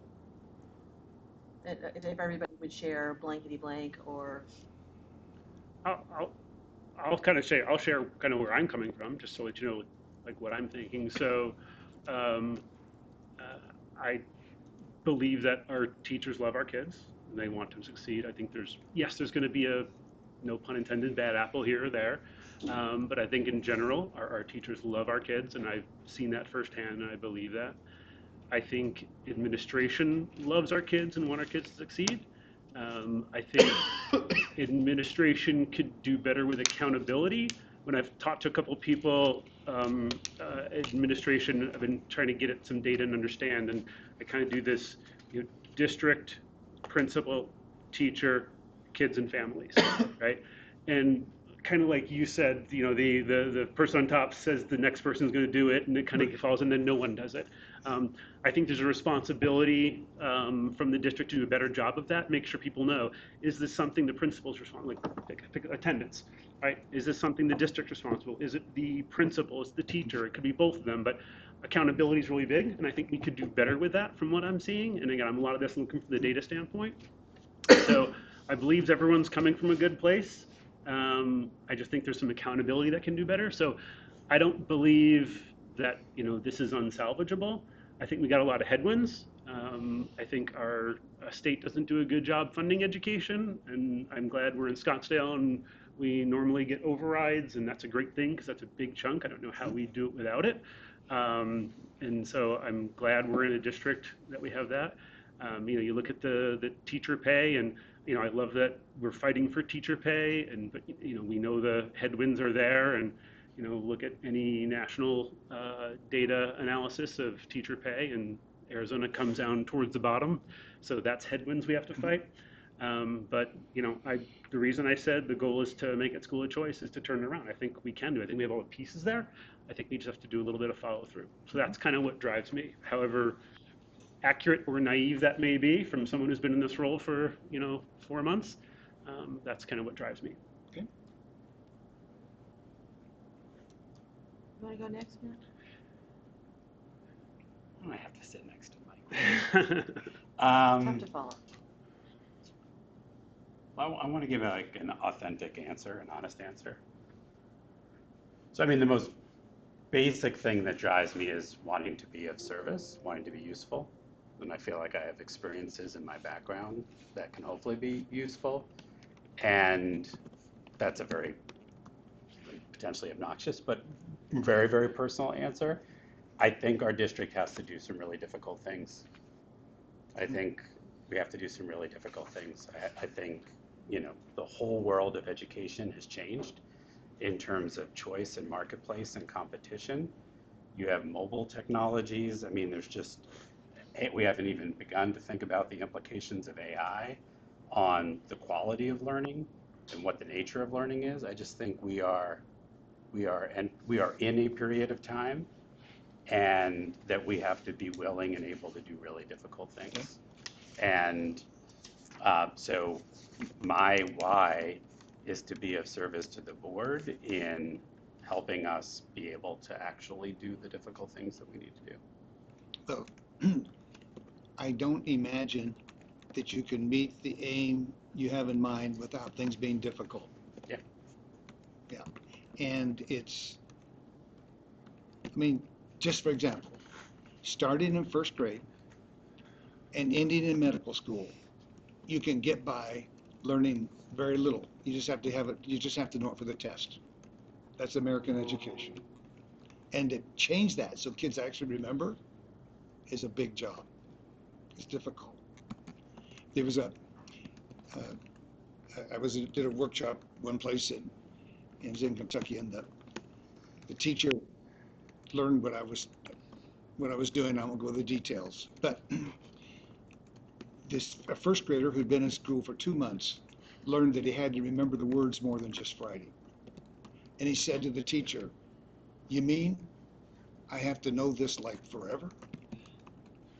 I mean, they've learned so quickly that you don't have to know it. You just have to know it for the test. And I'm on the airplane, and I was talking to somebody, introduced, he's an MD, and he said, "Well, what do you do?" And I said, "Well, we try to make it so kids have to learn. They can't just cram and forget." Oh, that's how I got through medical school. Wow. Yeah. And then I told my dermatologist that, and she said, "Yeah, that's how it works." I said, "Well, when do you learn?" Residency. I mean, that if we were to have a system where you have to remember, and just that is hard, but kids would graduate, they would be, the scores you're talking about would skyrocket if they just remembered. And I get irritated with when people say on the news, "How come they weren't taught that?" No, they were taught that, but they weren't asked to remember it. Yeah. Scott, And, what would you say? hmm? I'm asking Scott what he would say. To the To why Mike's question, yeah.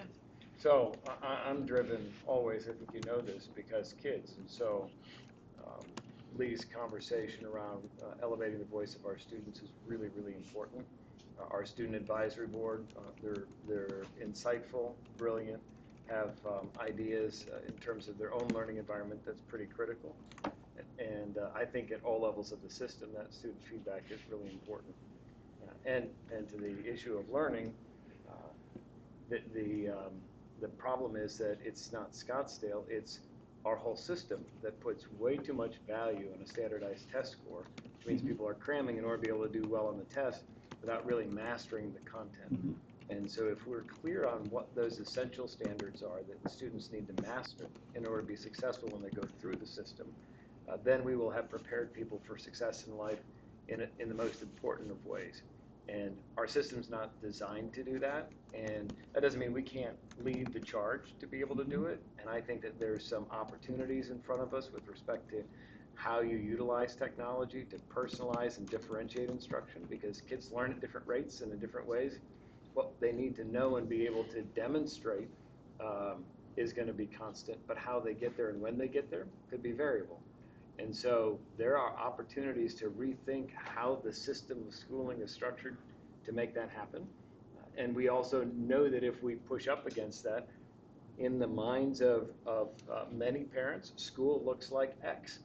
It starts this date, it ends here, we have a summer break, and then you go from grade 1 to grade 2 to grade 3. We don't have a system that allows fast runners to go as fast as they can go and spend more time. Or what if I'm really good at math but not good at language arts, right? We don't differentiate that way. But there's no reason why we can't. So The system can be built. I think there's an amazing opportunity to innovate, but if you haven't had those conversations with our parents in order to socialize the notion of how might this look in order to really be responsive to the unique needs of every learner, then what happens is people, because they're comfortable with what they know, get really uncomfortable with the change, and then they go back to what they know. So they'll sacrifice what might be a way to accelerate learning and reach higher levels of proficiency because of the discomfort of the unknown. And so I think that's some of our challenge when we're tackling, all of the opportunities in front of us, coupled with this uncertainty about the future. What kind of jobs are even going to be available? How are we ensuring that we're preparing kids for that unknown future? So, I mean, it's both an exciting opportunity and with resource constraints requires us to think differently so that we can leverage what we do have. But the hard work can be done. Absolutely. I worked with the science department a couple of years ago, and they decided that every quiz they gave in their class would be 50% review of prior science courses and 50% the current course, because they knew they were not remembering anything. I took biology, I'm done with biology, I'm in chemistry now. Who cares anything about those other courses? And they went back 4 or 5 years, had 5, that's hard, but it can be done. And because the current system will not give you what you want, and you can be a leader and attract people. But the current one is just, I talked to a university professor, and he's in marketing. There's marketing 1, marketing 2, and marketing 3. They said, now, your marketing 3 class should have, say, 20% questions from marketing 2 and 10% questions from marketing 1. That should be on your exam. 70% from the current course, 30% review. He said, our students would rebel. He said, that's not fair. How can you dare ask me a question about something I took last year? They don't know it. And when I was in college, eons ago, because I'm older than any of you in here, my friend said, Lee, you didn't know what I did in school. I never studied the night before a test. Oh, really? What'd you do, Larry? I set the alarm for 4 o'clock in the morning. Why? I couldn't remember it all night. So I set it for 4 in the morning, I studied, I got my grades, I got my degree, I don't remember anything. That's 50 years old. It hasn't changed. And so if you say we're going to be the leader, and you can be, Scottsdale should be expected to be the leader. You've got the reputation, you've got the people, you've got the facilities. I was in 6 of your facilities last year. They're amazing facilities. There's no reason, but it's hard work. You can change the system here and be a beacon for the rest of the country. I agree. Amy, what are your thoughts? Well, my question is are we student focused or system focused? I questioned when you all were running for the board, it was, protect SUSD. What does that mean to you? Are you looking to protect a system? Or are you looking to protect the students? What does that mean? I'm people focused and always will be. Making sure our students, our parents, and our staff are heard and taken care of, and that's my focus, and that's who I represent, and that's how I take my role seriously. I don't know. I feel like it's a privilege to be able to do this. I have had kids in the district since 2008, still have them in the district. So that all the narrative of that I'm against public schools and that's a complete lie. I would never spend my time in this way or have my children in schools. I told the superintendent I would never have my kids in schools that I didn't believe were good. I mean, that's nonsense. That's complete nonsense. And I think it's very important to have board members that have had kids in the schools and have kids in the schools, which 4 of us have. And so we have good knowledge because of that. I also maybe know too much a lot of times because of the relationships I have throughout. That comes with it as well. You know, friend of a friend, I feel like I get calls constantly because I have good relationships in the community. And but I think that's good. We need to hear honest Criticism. honest feedback, whatever that may look like, and at least just feel heard. And I feel like a lot of times that's it, and then it dies down or whatever it is. You know, just hearing someone is important. So I don't know. I'm here for the people.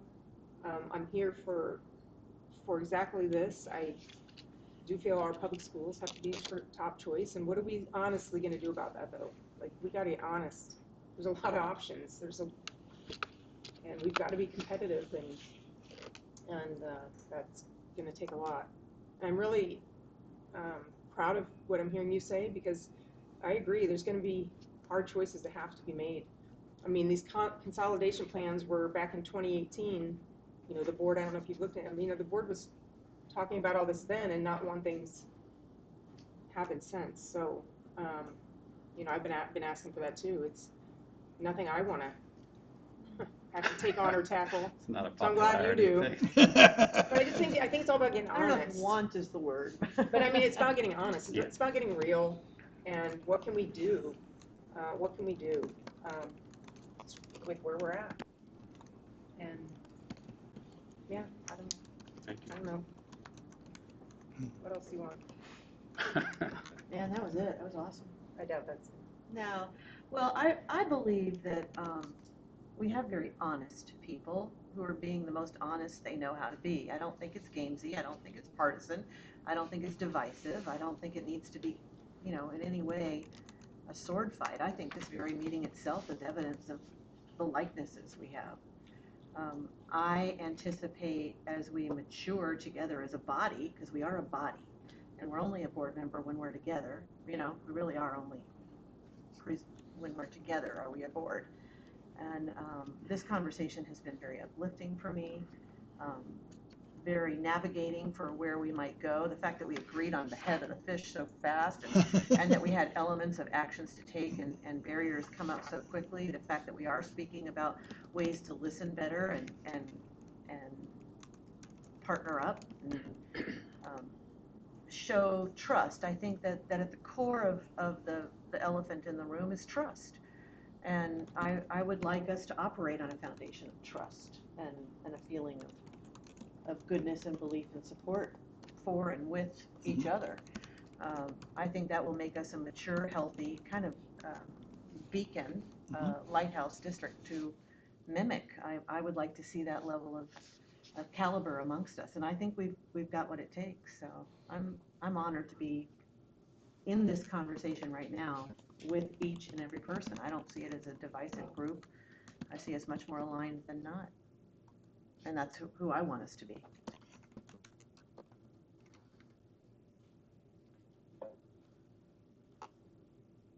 So the question was the why. And, you know, I do this because I care about our kids, I care about our students, our staff, and I care about our community.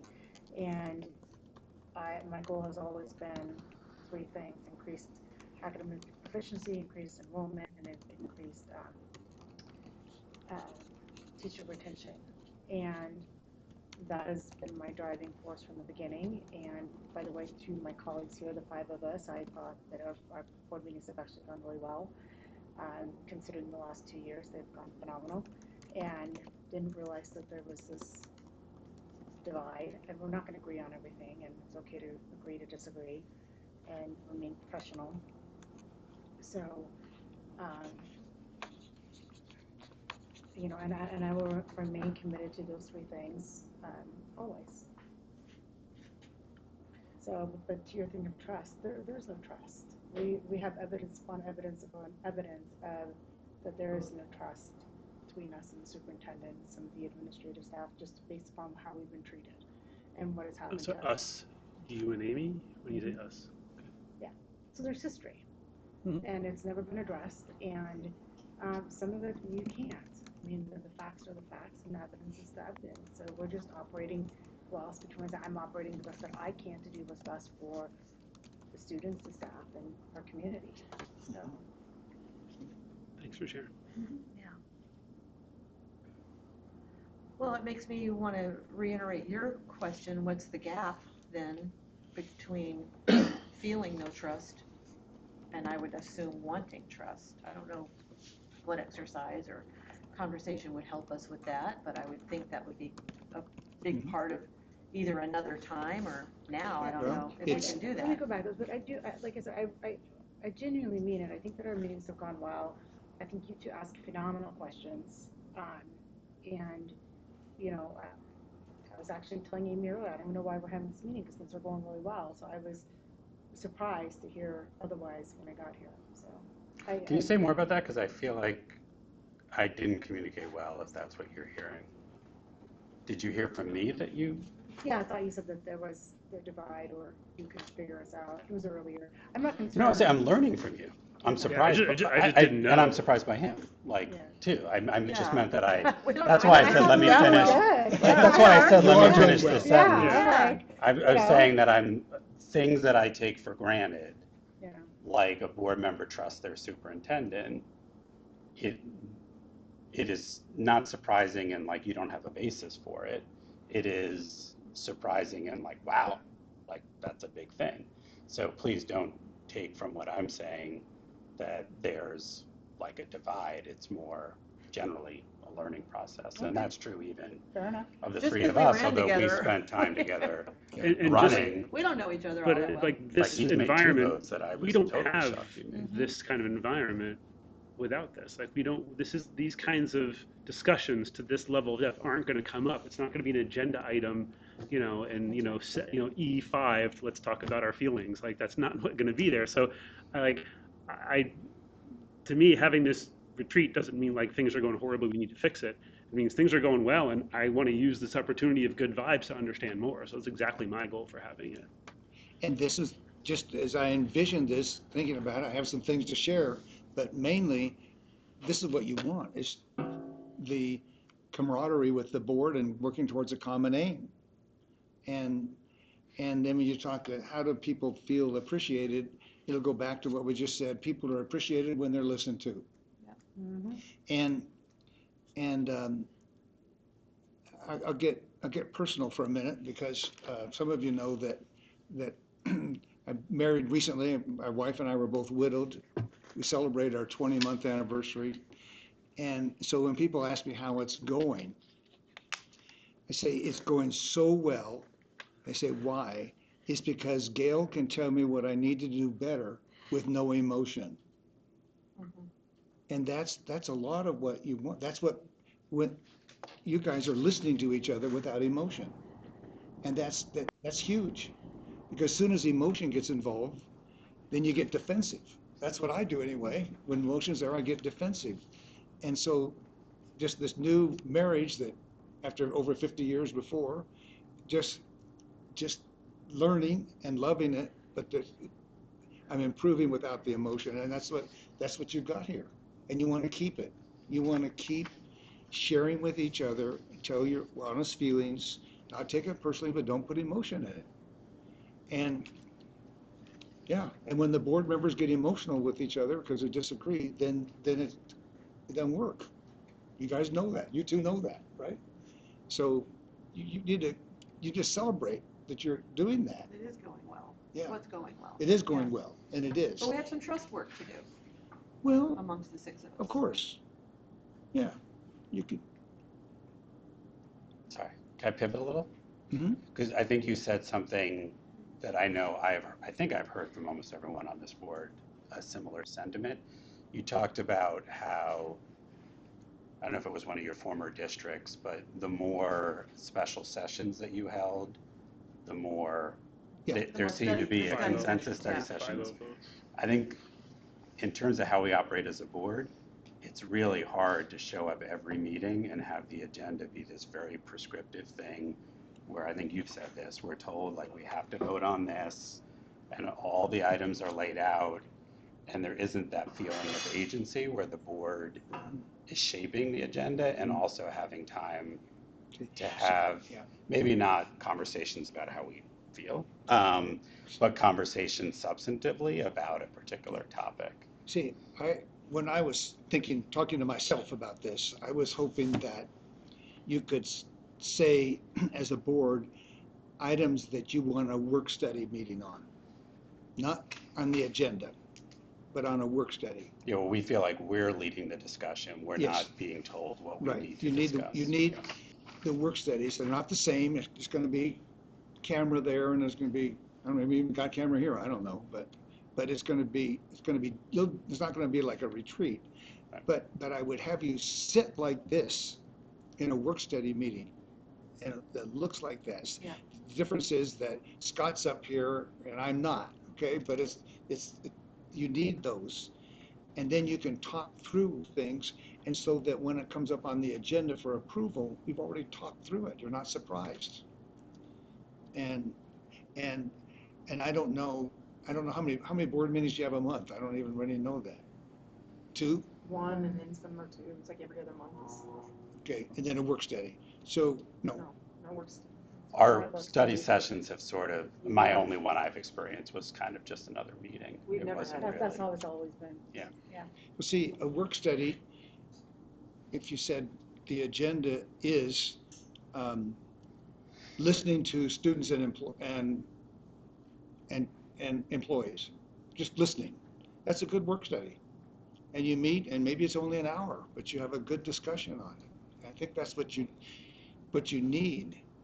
And then you take, and you can invite somebody in, to bring somebody in who's done a lot with listening to people and help you. It can be, I don't know, just because you don't want to, you hate the pressure. Here it is, and we have to do this, or we're gonna have bad things happen.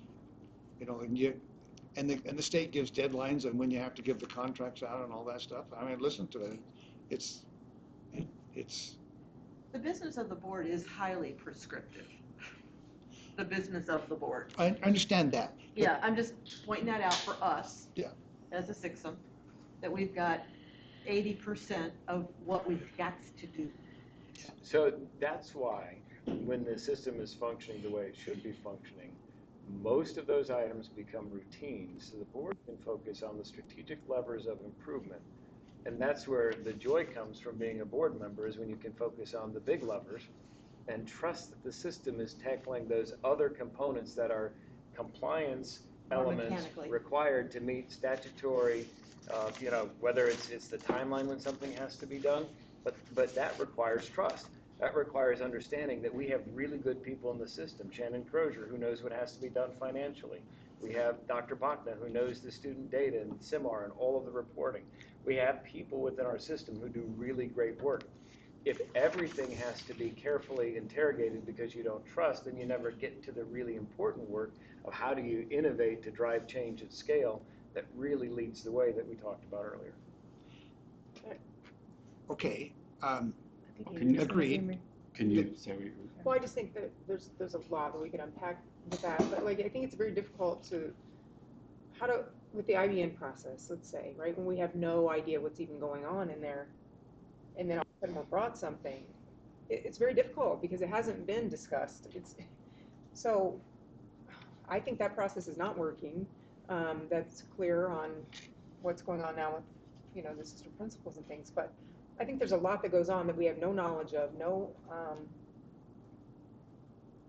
information even, until we're required to vote on it on an agenda. And Do you think that is, so I agree with you. Second of all, do you think that is poor design or done on purpose to keep the board in the dark, or something else? Because one of them, to me, poor design means we should just fix the problem and work on process and information flow. The other is if you or someone believes it's purposely done that way to keep the board in the dark. Because those are two very I different think things. it's just been a system where board members have just rubber stamped. I think that they're not supposed to ask questions. That's how, kind of what we've been told is more or less, you know, don't ask questions from the dais, don't ask questions. I feel like we're just supposed to approve what comes in front of us, and it gets, I think you might have already seen that a little bit, right? You're being asked to vote for things you really don't fully understand. So no one's ever told me like, hey, your job is just rubber stamp stuff. I agree that the process and the timing is poor, right? The amount of time we have to look over stuff. We started to talk about budget. The whole annual timeline of the budget, you know, doesn't bode well for us to have enough information to ask the right questions. So I agree on that. But I just wanted to make sure from my side, it's just that either maybe it was in the past, like the board is just there to like what do they know? They're the board. They're just going to say okay. But I believe it can be improved through process, and I would say that's part of our job. So if we're not getting what we need, then that shouldn't be controversial. That shouldn't be like a vote that's that should be a 5-0 vote. Like let's talk about it and change the process. That is not onerous to the people that have to do the work. Like being very respectful of the work that goes into it. No, that's good. And again, I'm just saying the work study sessions are something that can help, because you guys, obviously, in the short time I've been with you, you can talk through issues without emotion, very clearly, and then you could even leave the work study not agreeing, but at least you're not surprised at the board meeting when it comes up on what you're going to do with assistant principals. I don't want to put words in your mouth, but I do want to make sure I understand part of what you were saying, which is that we're in a little bit of a negative cycle where, because there's a lack of trust, we end up spending a disproportionate amount of time at the board meeting on things that maybe other districts it would be more pro forma, because we don't, unless there's a reason not to think that the district procures responsibly or whatever. And then we don't end up having the discussions that then cause people to feel a lack of trust, because we're not talking about the things that they want to talk about, and it ends up sort of driving itself. Is that? Yeah, I think that's a fair restatement. When you watch, and whether it's in this state or other states, because I've also worked in another state, when the system works, so just even to the budget cycle, once we have a full year, that budget cycle becomes one that doesn't create the same level of frustration as coming midstream in terms of how the planning works. So that's a process improvement that's possible. IBN, same thing. There are things that are process improvements that can be made. When you start going through every procurement, when we have a procurement department that has to comply with all of the statutory requirements and governing board policy, and we start unpacking that, and just even think about the amount of work for curriculum adoptions and the extreme transparency, 60 days of public comment, all of the open meeting law compliance, those things are all in place to lead to recommendations for the governing board that, if then they get reinterrogated at the governing board table, feels like it invalidates all the work of the people who brought it to that point. And so figuring out what are those things where the board wants to have that front-end input, because people always need to know, is my input just for that so you can check a box and say you have the input, or is it going to impact the final outcome in the decision? It's true for governing boards. It's also true for community members who are invited to serve on committees, right? Is this just a show, or is it really substantive feedback that's going to inform the decision? So I think those are really good calibrating questions. But when you have a $300+ million budget, you're managing 2,600 employees, 20,000 students, 29 school locations, multiple buildings on those locations.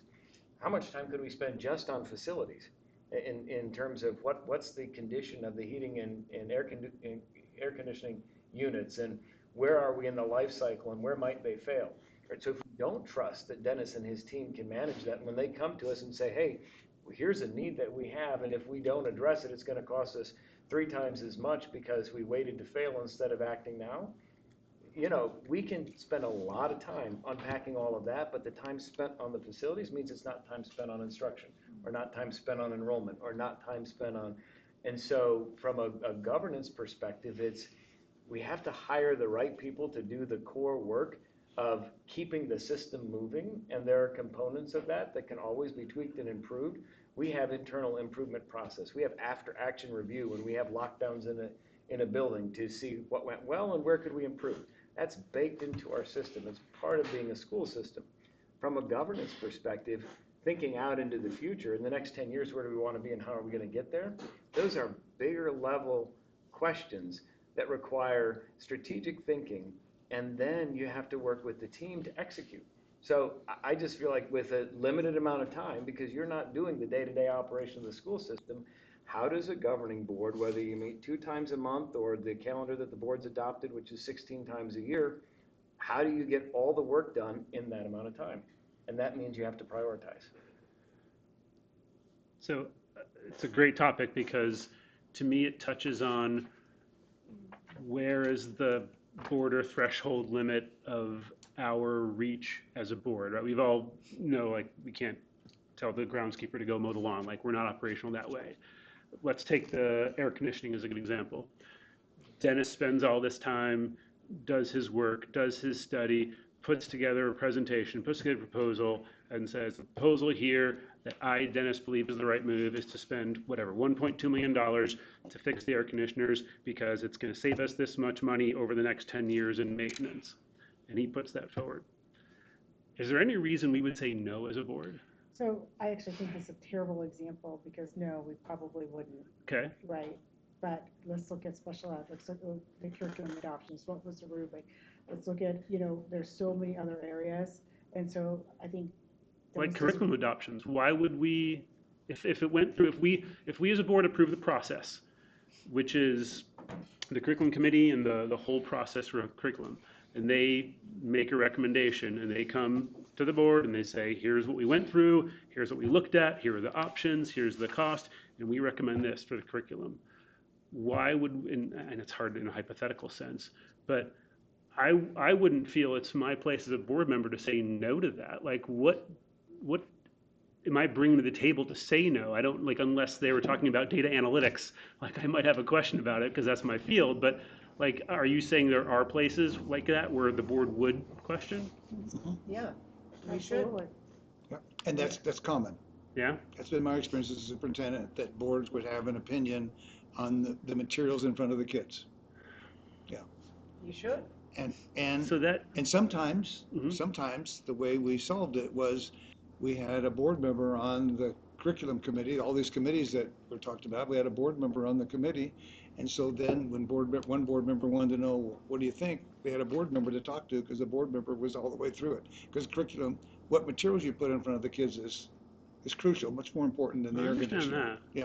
So anyway, it's normal. It's normal for at least one board member to really care about what the materials are.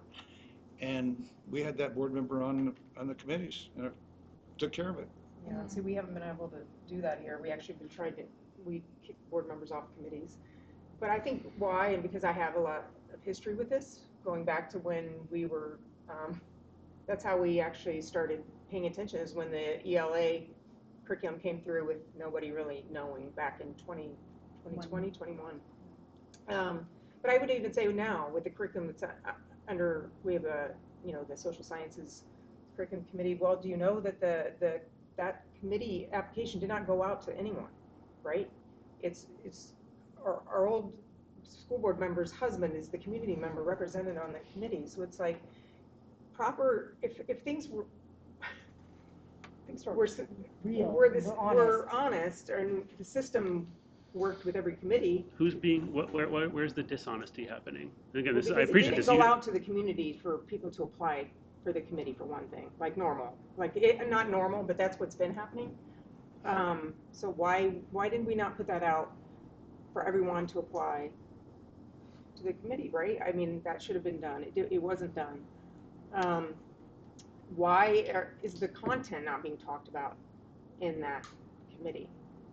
You know what I mean? I would say, just since we're in the hypothetical, that since we're not agendized for this particular discussion, Okay. just to, since Yeah, it seems it's like we're getting really deep. hypothetical. I was just There's- looking at that. I think we fit loosely under listening to district office staff, school staff, parents, But it's non-parent fine, residents. we can all just say But we Yeah, can I'm broadly saying talk there's- about. There's, in general, the system of curriculum adoption, she's saying the system wasn't followed. Well, I don't know. That's Oh, that's what you're Or saying. maybe the board didn't ever see the superintendent's recommendation for the committee, and so there's like a lack of trust there that the board just didn't get information on it or something like that. Yeah, I Because there think may that- be times where it could be a superintendent committee and you're perfectly fine with it, potentially. Yeah, I don't, and it's not just me, I'm just saying, there are times as a board member, we should know what's going on and oversee the process, and if community members have issues, they should let us know, right? They should let us know. So part of your answer of why, yes, we should, is because is to ensure the integrity of the process. And you have experience to suggest that the processes are not always, Well, I think Follow as the a board way member, that it's they're our responsibility to pay attention to the processes. Yeah. Mhm.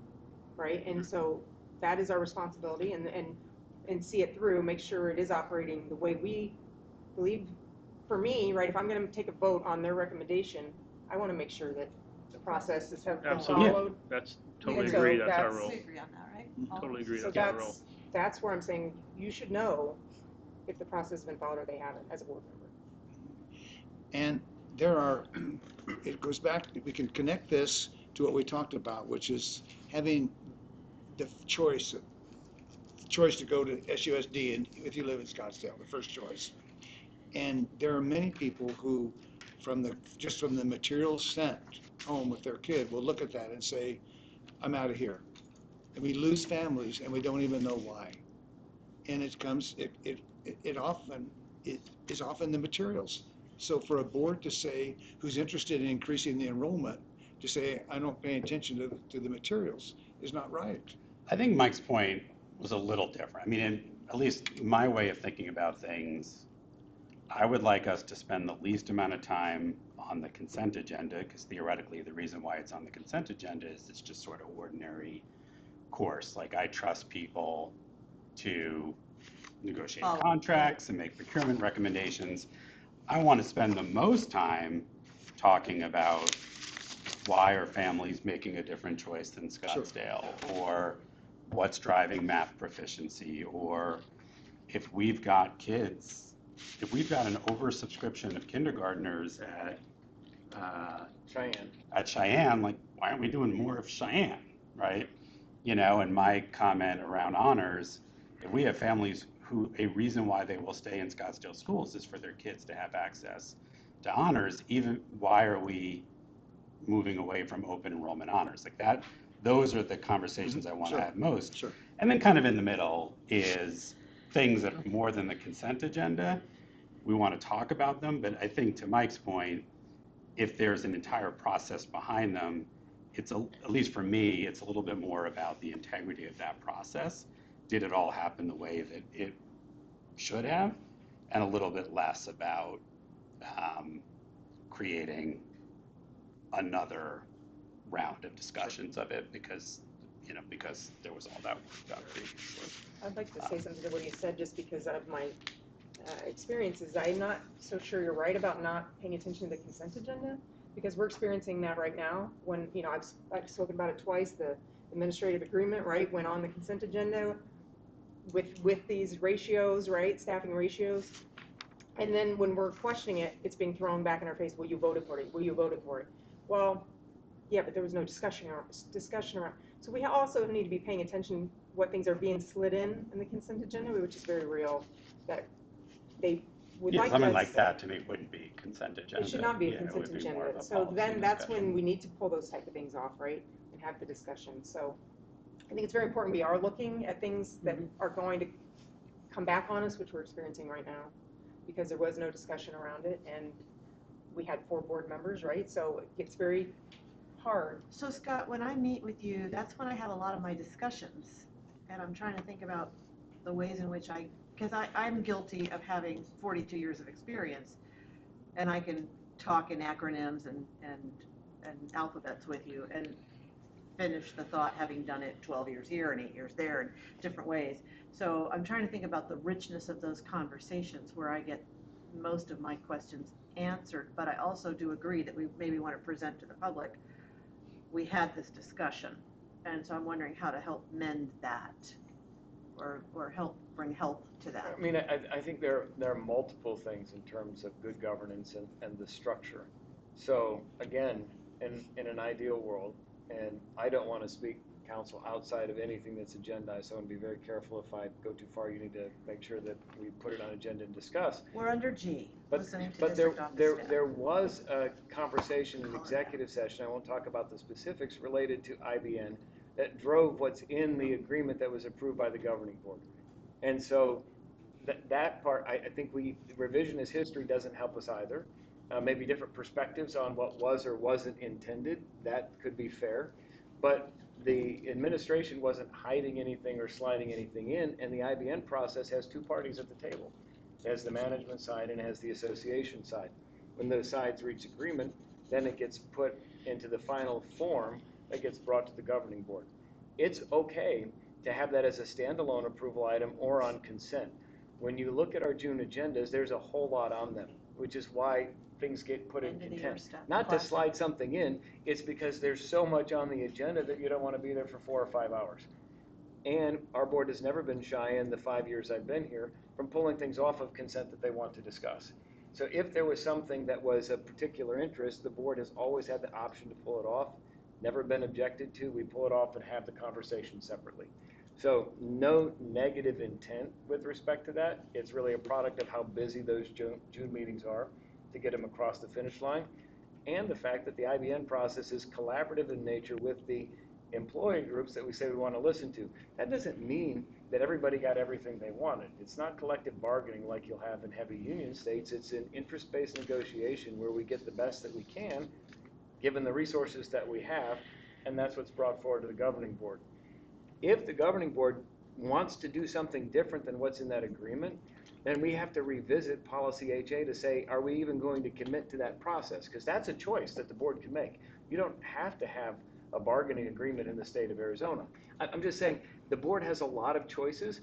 This is a different board than the board that hired me, than the board that was there 6 months after, than the board that was there for the last 2 years, than the board that's here now. Every iteration of the board has an opportunity to put its stamp of what's important, what do we prioritize, what policies do we want to pay attention to, what policies do we want to ignore, because that happens as well. I think, we should be very intentional. The board speaks through policy. So those, I think, are really important items to review, but there is so much, just in terms of volume, that if you can't use the consent agenda and trust the process, that's a problem. And then when you find an issue, pull it off. Let's have the conversation about it. But what I've invited and what our team has invited is any questions in advance of every meeting, so that we can make sure that all the board members have their questions answered, that we provided all of the background information necessary to make an informed decision. While we don't have board members on curriculum committees, they're open meetings, and any board member is welcome to attend any one of those to learn more. And I happen to know that I have board members that have gone and reviewed the curriculum during the 60-day review period. So I don't think that anything is less than fully transparent. We continue to put that information out there. We continue to seek process improvement, and we try to be efficient because your time is valuable and this is not your full-time job. And so we try to make sure that what you have is adequate to be able to make an informed decision.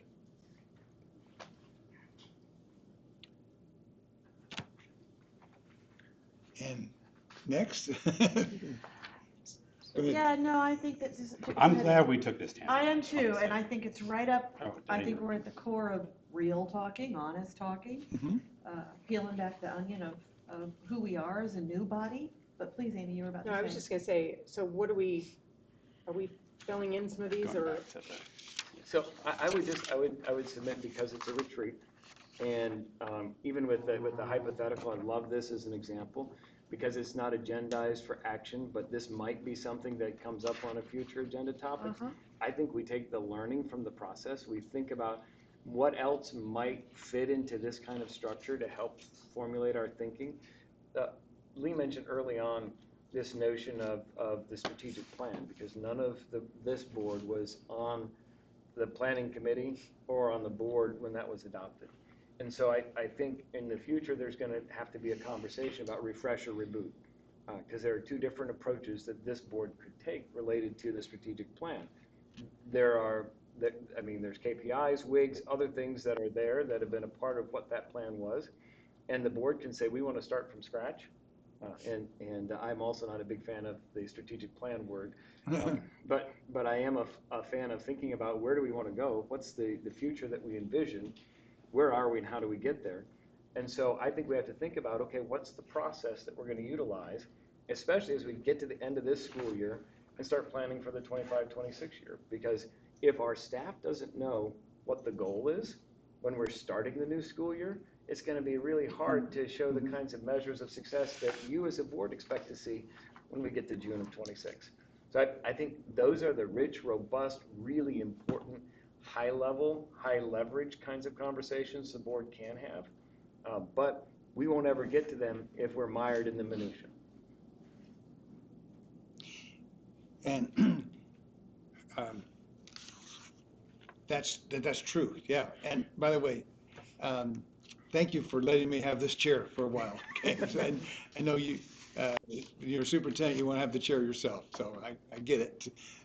But I just have a thought on your listening when you're going out talking to the staffs, things you listen to, and it's under the umbrella of they like to talk about what's being wasted. And so I would ask them if their opinions on what dollars are being wasted, their opinion on what is wasting their time, and the most powerful asset we have is being wasted. It's the motivation children bring with them to kindergarten. Sorry. And we're wasting it. That's a big amen. So ask them, what are we doing that wastes this invaluable motivation in every 5-year-old?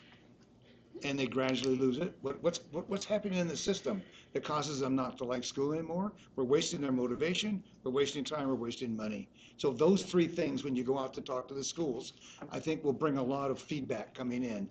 And because otherwise they think, when they hear the word waste, they think money. Well, no, time is more valuable than the money, and then the motivation is even more valuable. So I just want to leave that with you. And in the future, in your instruction time, you're talking to your staff, if you, and it won't, just on the phone talk through, but to really increase the learning in grade 3, 4, and 5. I have a strategy that I've seen in place that it's kind of a combination of elementary and middle and high school departmentalization thing that's unique.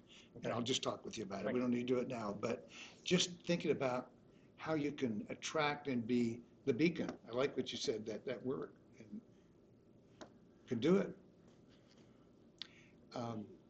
So time check wise, I know we got a half hour left. There's Yes. two things we didn't talk about, F and G.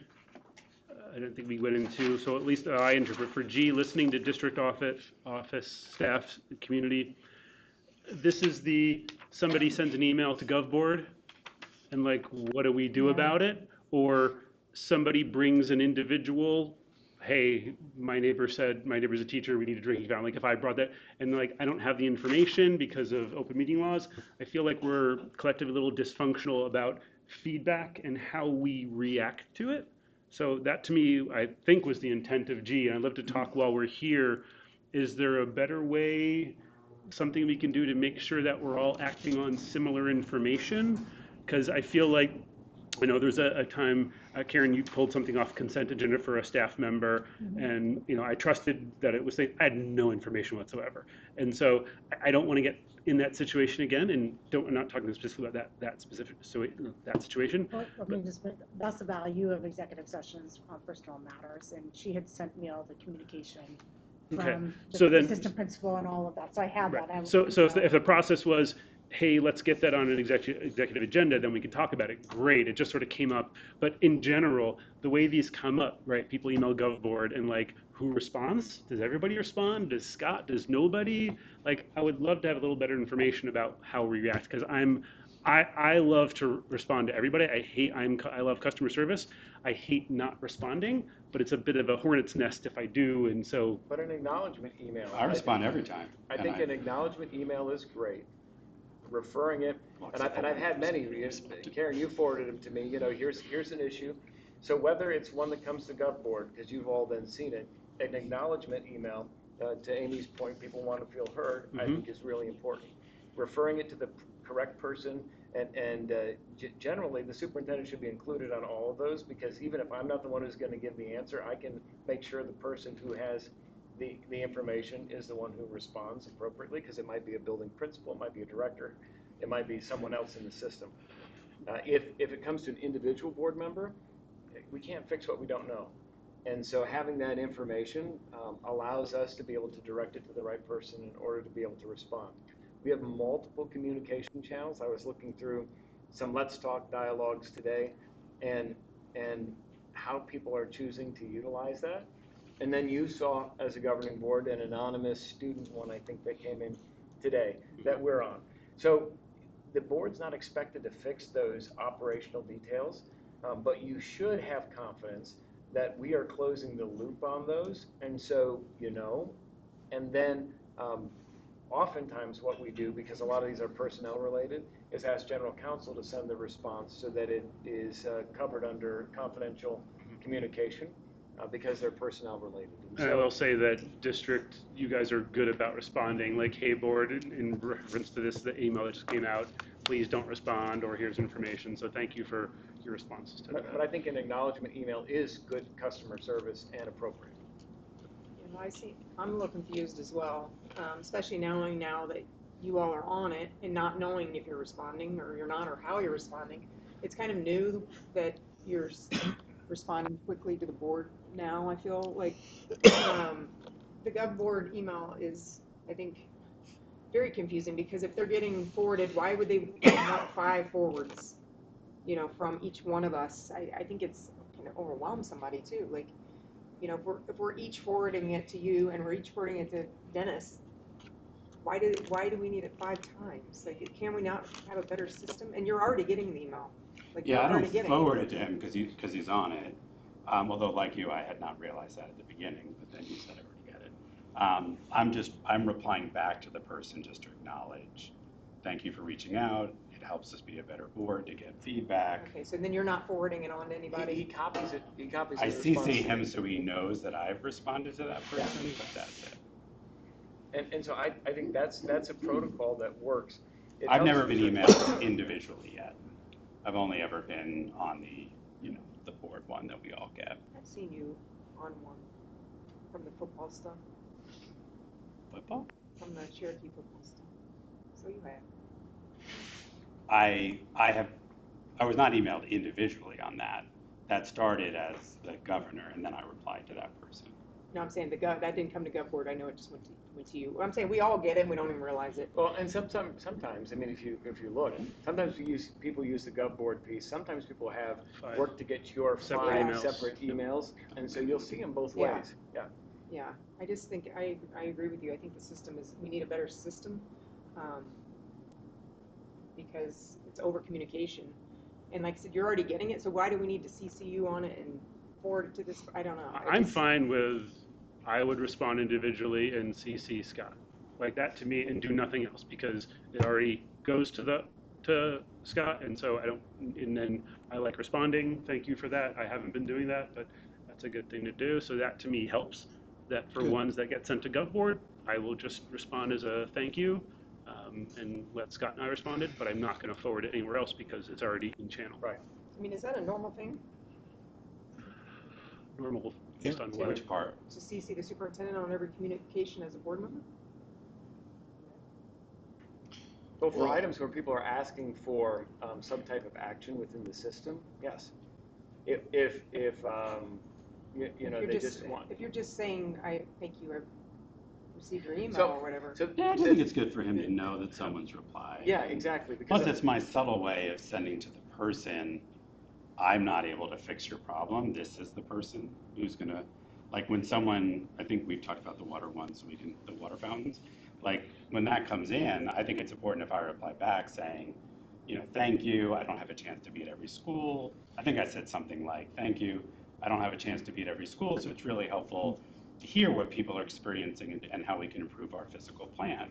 And then by seeing Dr. Menzel, I am kind of sending the direct, I'm hopefully communicating with that person that the person who can actually do something knows that I've responded. And also, maybe subtly also suggesting I'm not able to build the water fountains. Dr. Menzel's the one who kind of builds the water fountains. And I'm still processing the one that Cherokee. That didn't go to the whole board, that just went to me. I totally missed that. I did. There was like 7 or 8 people on that one. Yeah, you were the only board member, that's why I And was like, sometimes people weird. get 2 or 3, and that's I part have of to read them more carefully. our effort to make sure, because it really is, it's in our policy, that we work to make sure the governing board members all have the same information. Because it really is important. For you to be able to do your jobs well, you have to operate from a common base of understanding, which I have written down here somewhere. The basis of understanding requires common information. Yeah, but I also feel like that's getting in the minutia for you. You are busy. I mean, you have so much going on. Why do you want emails of 5 of us responding to someone when you already got the email? I just feel like it's Well, if you tell me to stop, more I'll work stop. than necessary, but I don't think it's required, and I don't think everybody has to do it. It was to Mike's question about him wanting to give a response or acknowledgement. I feel the same way. When I get an email, even if it doesn't require something, I like to acknowledge that I received it so the person knows that I read it. Yeah. And I feel like that's kind of what you were saying. Yep. And when I'm copied, I would just give an example because Matt has done this regularly. When he does it, he copies me. And so then I've seen the way that he's approaching it. And actually, he does a really nice outreach to say, hey, come up and say hi the next time you're at a board meeting. It's a very inviting, welcoming approach from a governing board response that kind of sets a tone that I think is nice. I hadn't seen it done that way before, so I appreciated seeing it. So I don't feel that that's onerous because I don't have to spend much time on that in my inbox because I know that that's just a simple response. So for me, it's not, that part's not overwhelming. It's other things can be very time consuming. That's not. Great. Was there, that took care of G Yes. and For H? me, I'm good. Celebration. We're celebrating that you've had a good meeting? Well, there was F, requests from, Oh, F, okay. requests. Is this It like was when, it was woven in and out of the topic, but go ahead. is this we're saying, like, hey, I want more information on this, can you give me the numbers? Is it that when we The make process requests of, The process of making requests or responding, is that what that was that's how I- referring to? Yeah. So I think it's a combination, and the communication is a two-way street. So board members frequently will ask questions on any number of topics, and I think we've been, you see the B memos, you know what kinds of questions and the work of the team to provide a response to those. The other thing is I also benefit from direct conversation with the governing board members because understanding what specific things that you're wrestling with or wonders that you have help me work with the team to anticipate, because the better job we can do in anticipating the information that you need to make informed decisions, we can be more efficient with our time. If we don't know until we get to the board table about those things, it's really hard to be prepared. So for me, it's about both ways. When we ask a question, getting a response is really helpful. If you have no more questions, that's great too. But if something comes up, a phone call or an email that alerts us so that we can be prepared with a response to give to all the governing board is just really helpful. And I just want to invite that to be a two-way conversation, a two-way street. So like, in communicating with each other about requests, so, I've had a couple meetings, one with Leah about IXL data and math, and these are very data related. So going back to the why we're here, and, I love what Matt said about, being part of the solution. For me, I'm a one-trick pony. I'm a data guy. It's what I do. I do educational data. I met with Leah. I met with Dr. Bach, no, Dr. Anna last week, went into who knew it in data. I'm really going down it to see if, because that's how I learn. I explore, I get access to data, I start doing charts. I want you all to know that. So I want to make sure you guys don't think I'm doing something nefarious and kind of peeking. Like, is that okay? Is there a way I should keep the board in the loop? Do you care? Do you trust me? I just want to make sure that there's no distrust created, because I could totally understand how it could be seen by someone looking at data like, hey, what's that guy doing?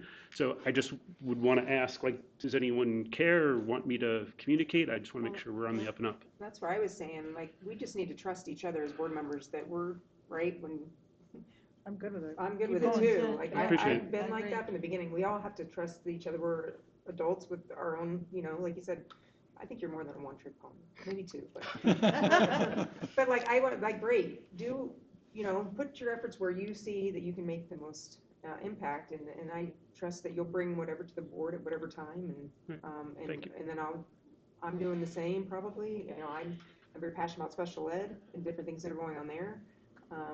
So I think we all probably have our areas where.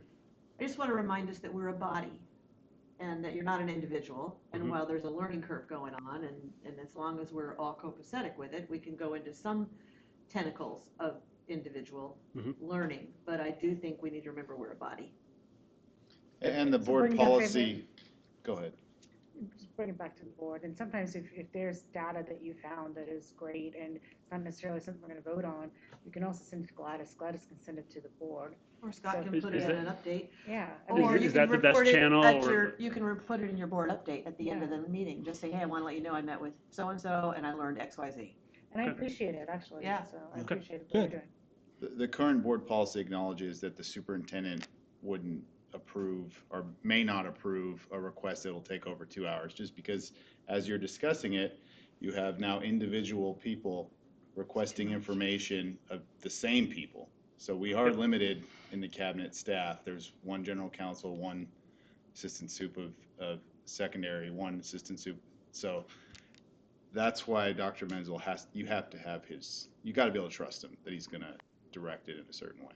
And, you don't have that, then you have to meet and talk about that or what have you. But, and the board policy also recognizes the opportunity for the board to make this decision on a particular basis where they would say, Board Member Sharkey, we want you to look into this particular issue. You can make that more of a public thing. The policy recognizes that. Well, and the other thing that we get with individual conversations, going back to like special ed, is you're going to hear things that our staff doesn't hear. And so when we can sit down and have the individual conversation based on the interest or expertise of individual board members, we sharpen our skills and our ability to provide better background information and ultimately better recommendations when it's coming forward to the governing board for action. But for us, it's a learning expedition. It's what don't we know? Where are the blind spots? What are the other things we should be considering? And so that's an opportunity for us to gather that information in an efficient way.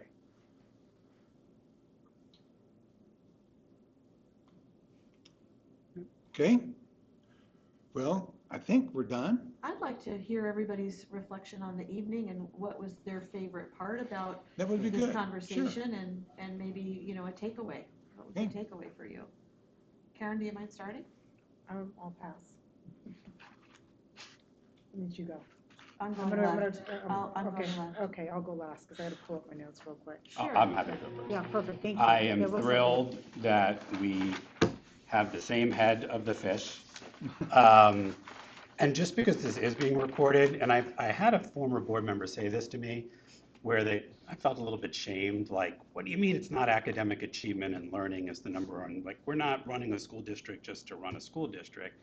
The reason I think school of choice for SUSD families is the number one goal is because I think that's the positive, because I don't think you get that without academic achievement, so in some sense, it's the highest order. And two, we have to get into this positive spiral of enrollments, resources, and so on. So I'm thrilled we have the same objective.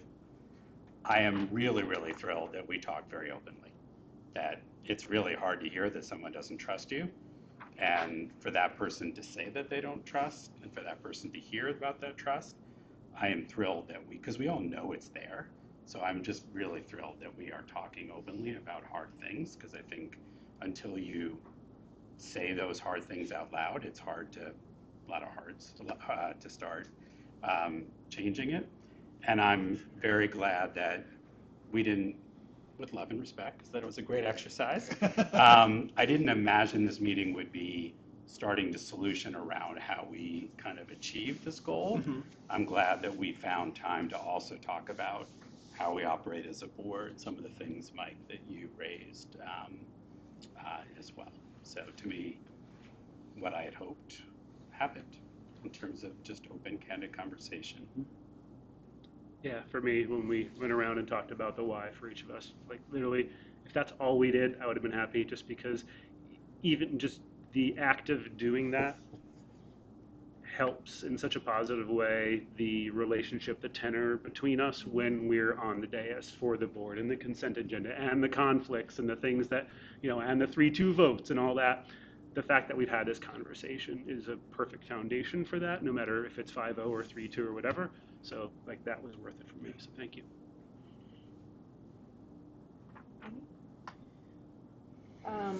Yeah, I just like to be able to sit around and speak honestly and talk about our goals. And each of us, I know are here for a reason, for the same reason, and just that you respect that we do have different experiences, and respect that we are coming from a different place maybe than that you are, is just helpful.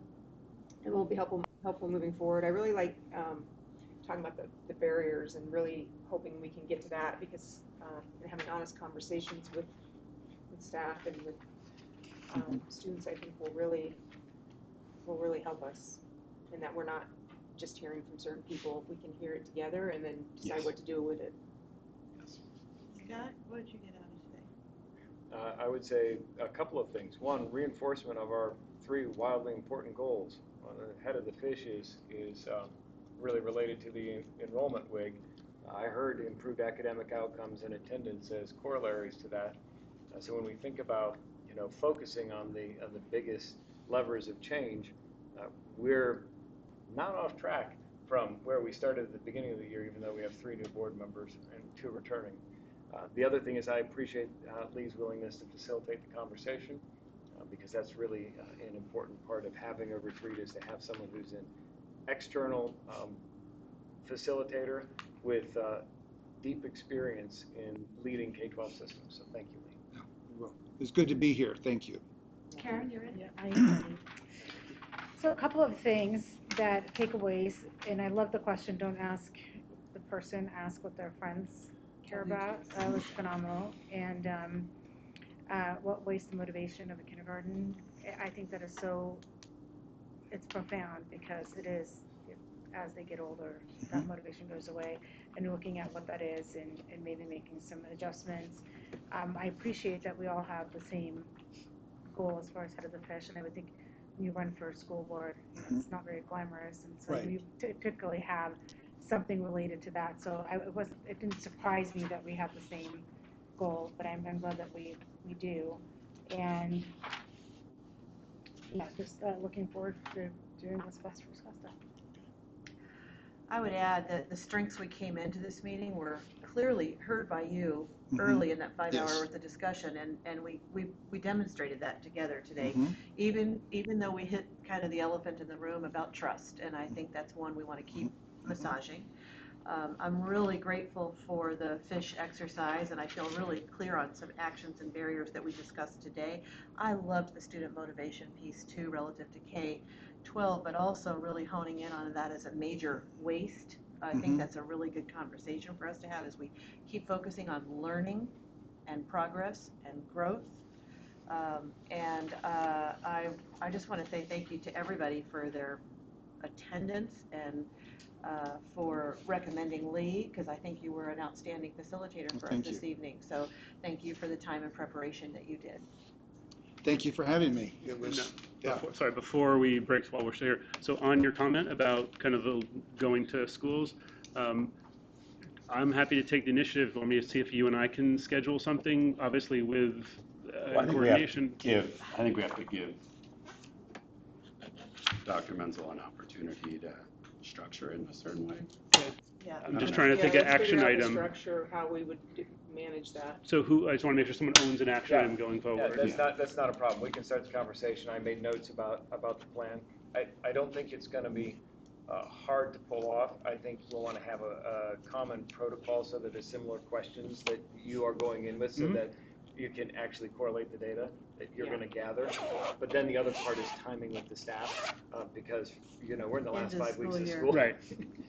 And so Could it if- be at the beginning of the school well, year? here's what I would like to do. I would love to do 1 or 2 Yes. before the end of the year Okay. to see, okay, what worked well, what didn't, so that And we then can hit it tweak in the going into fall. next year. Okay. So I think we could do both.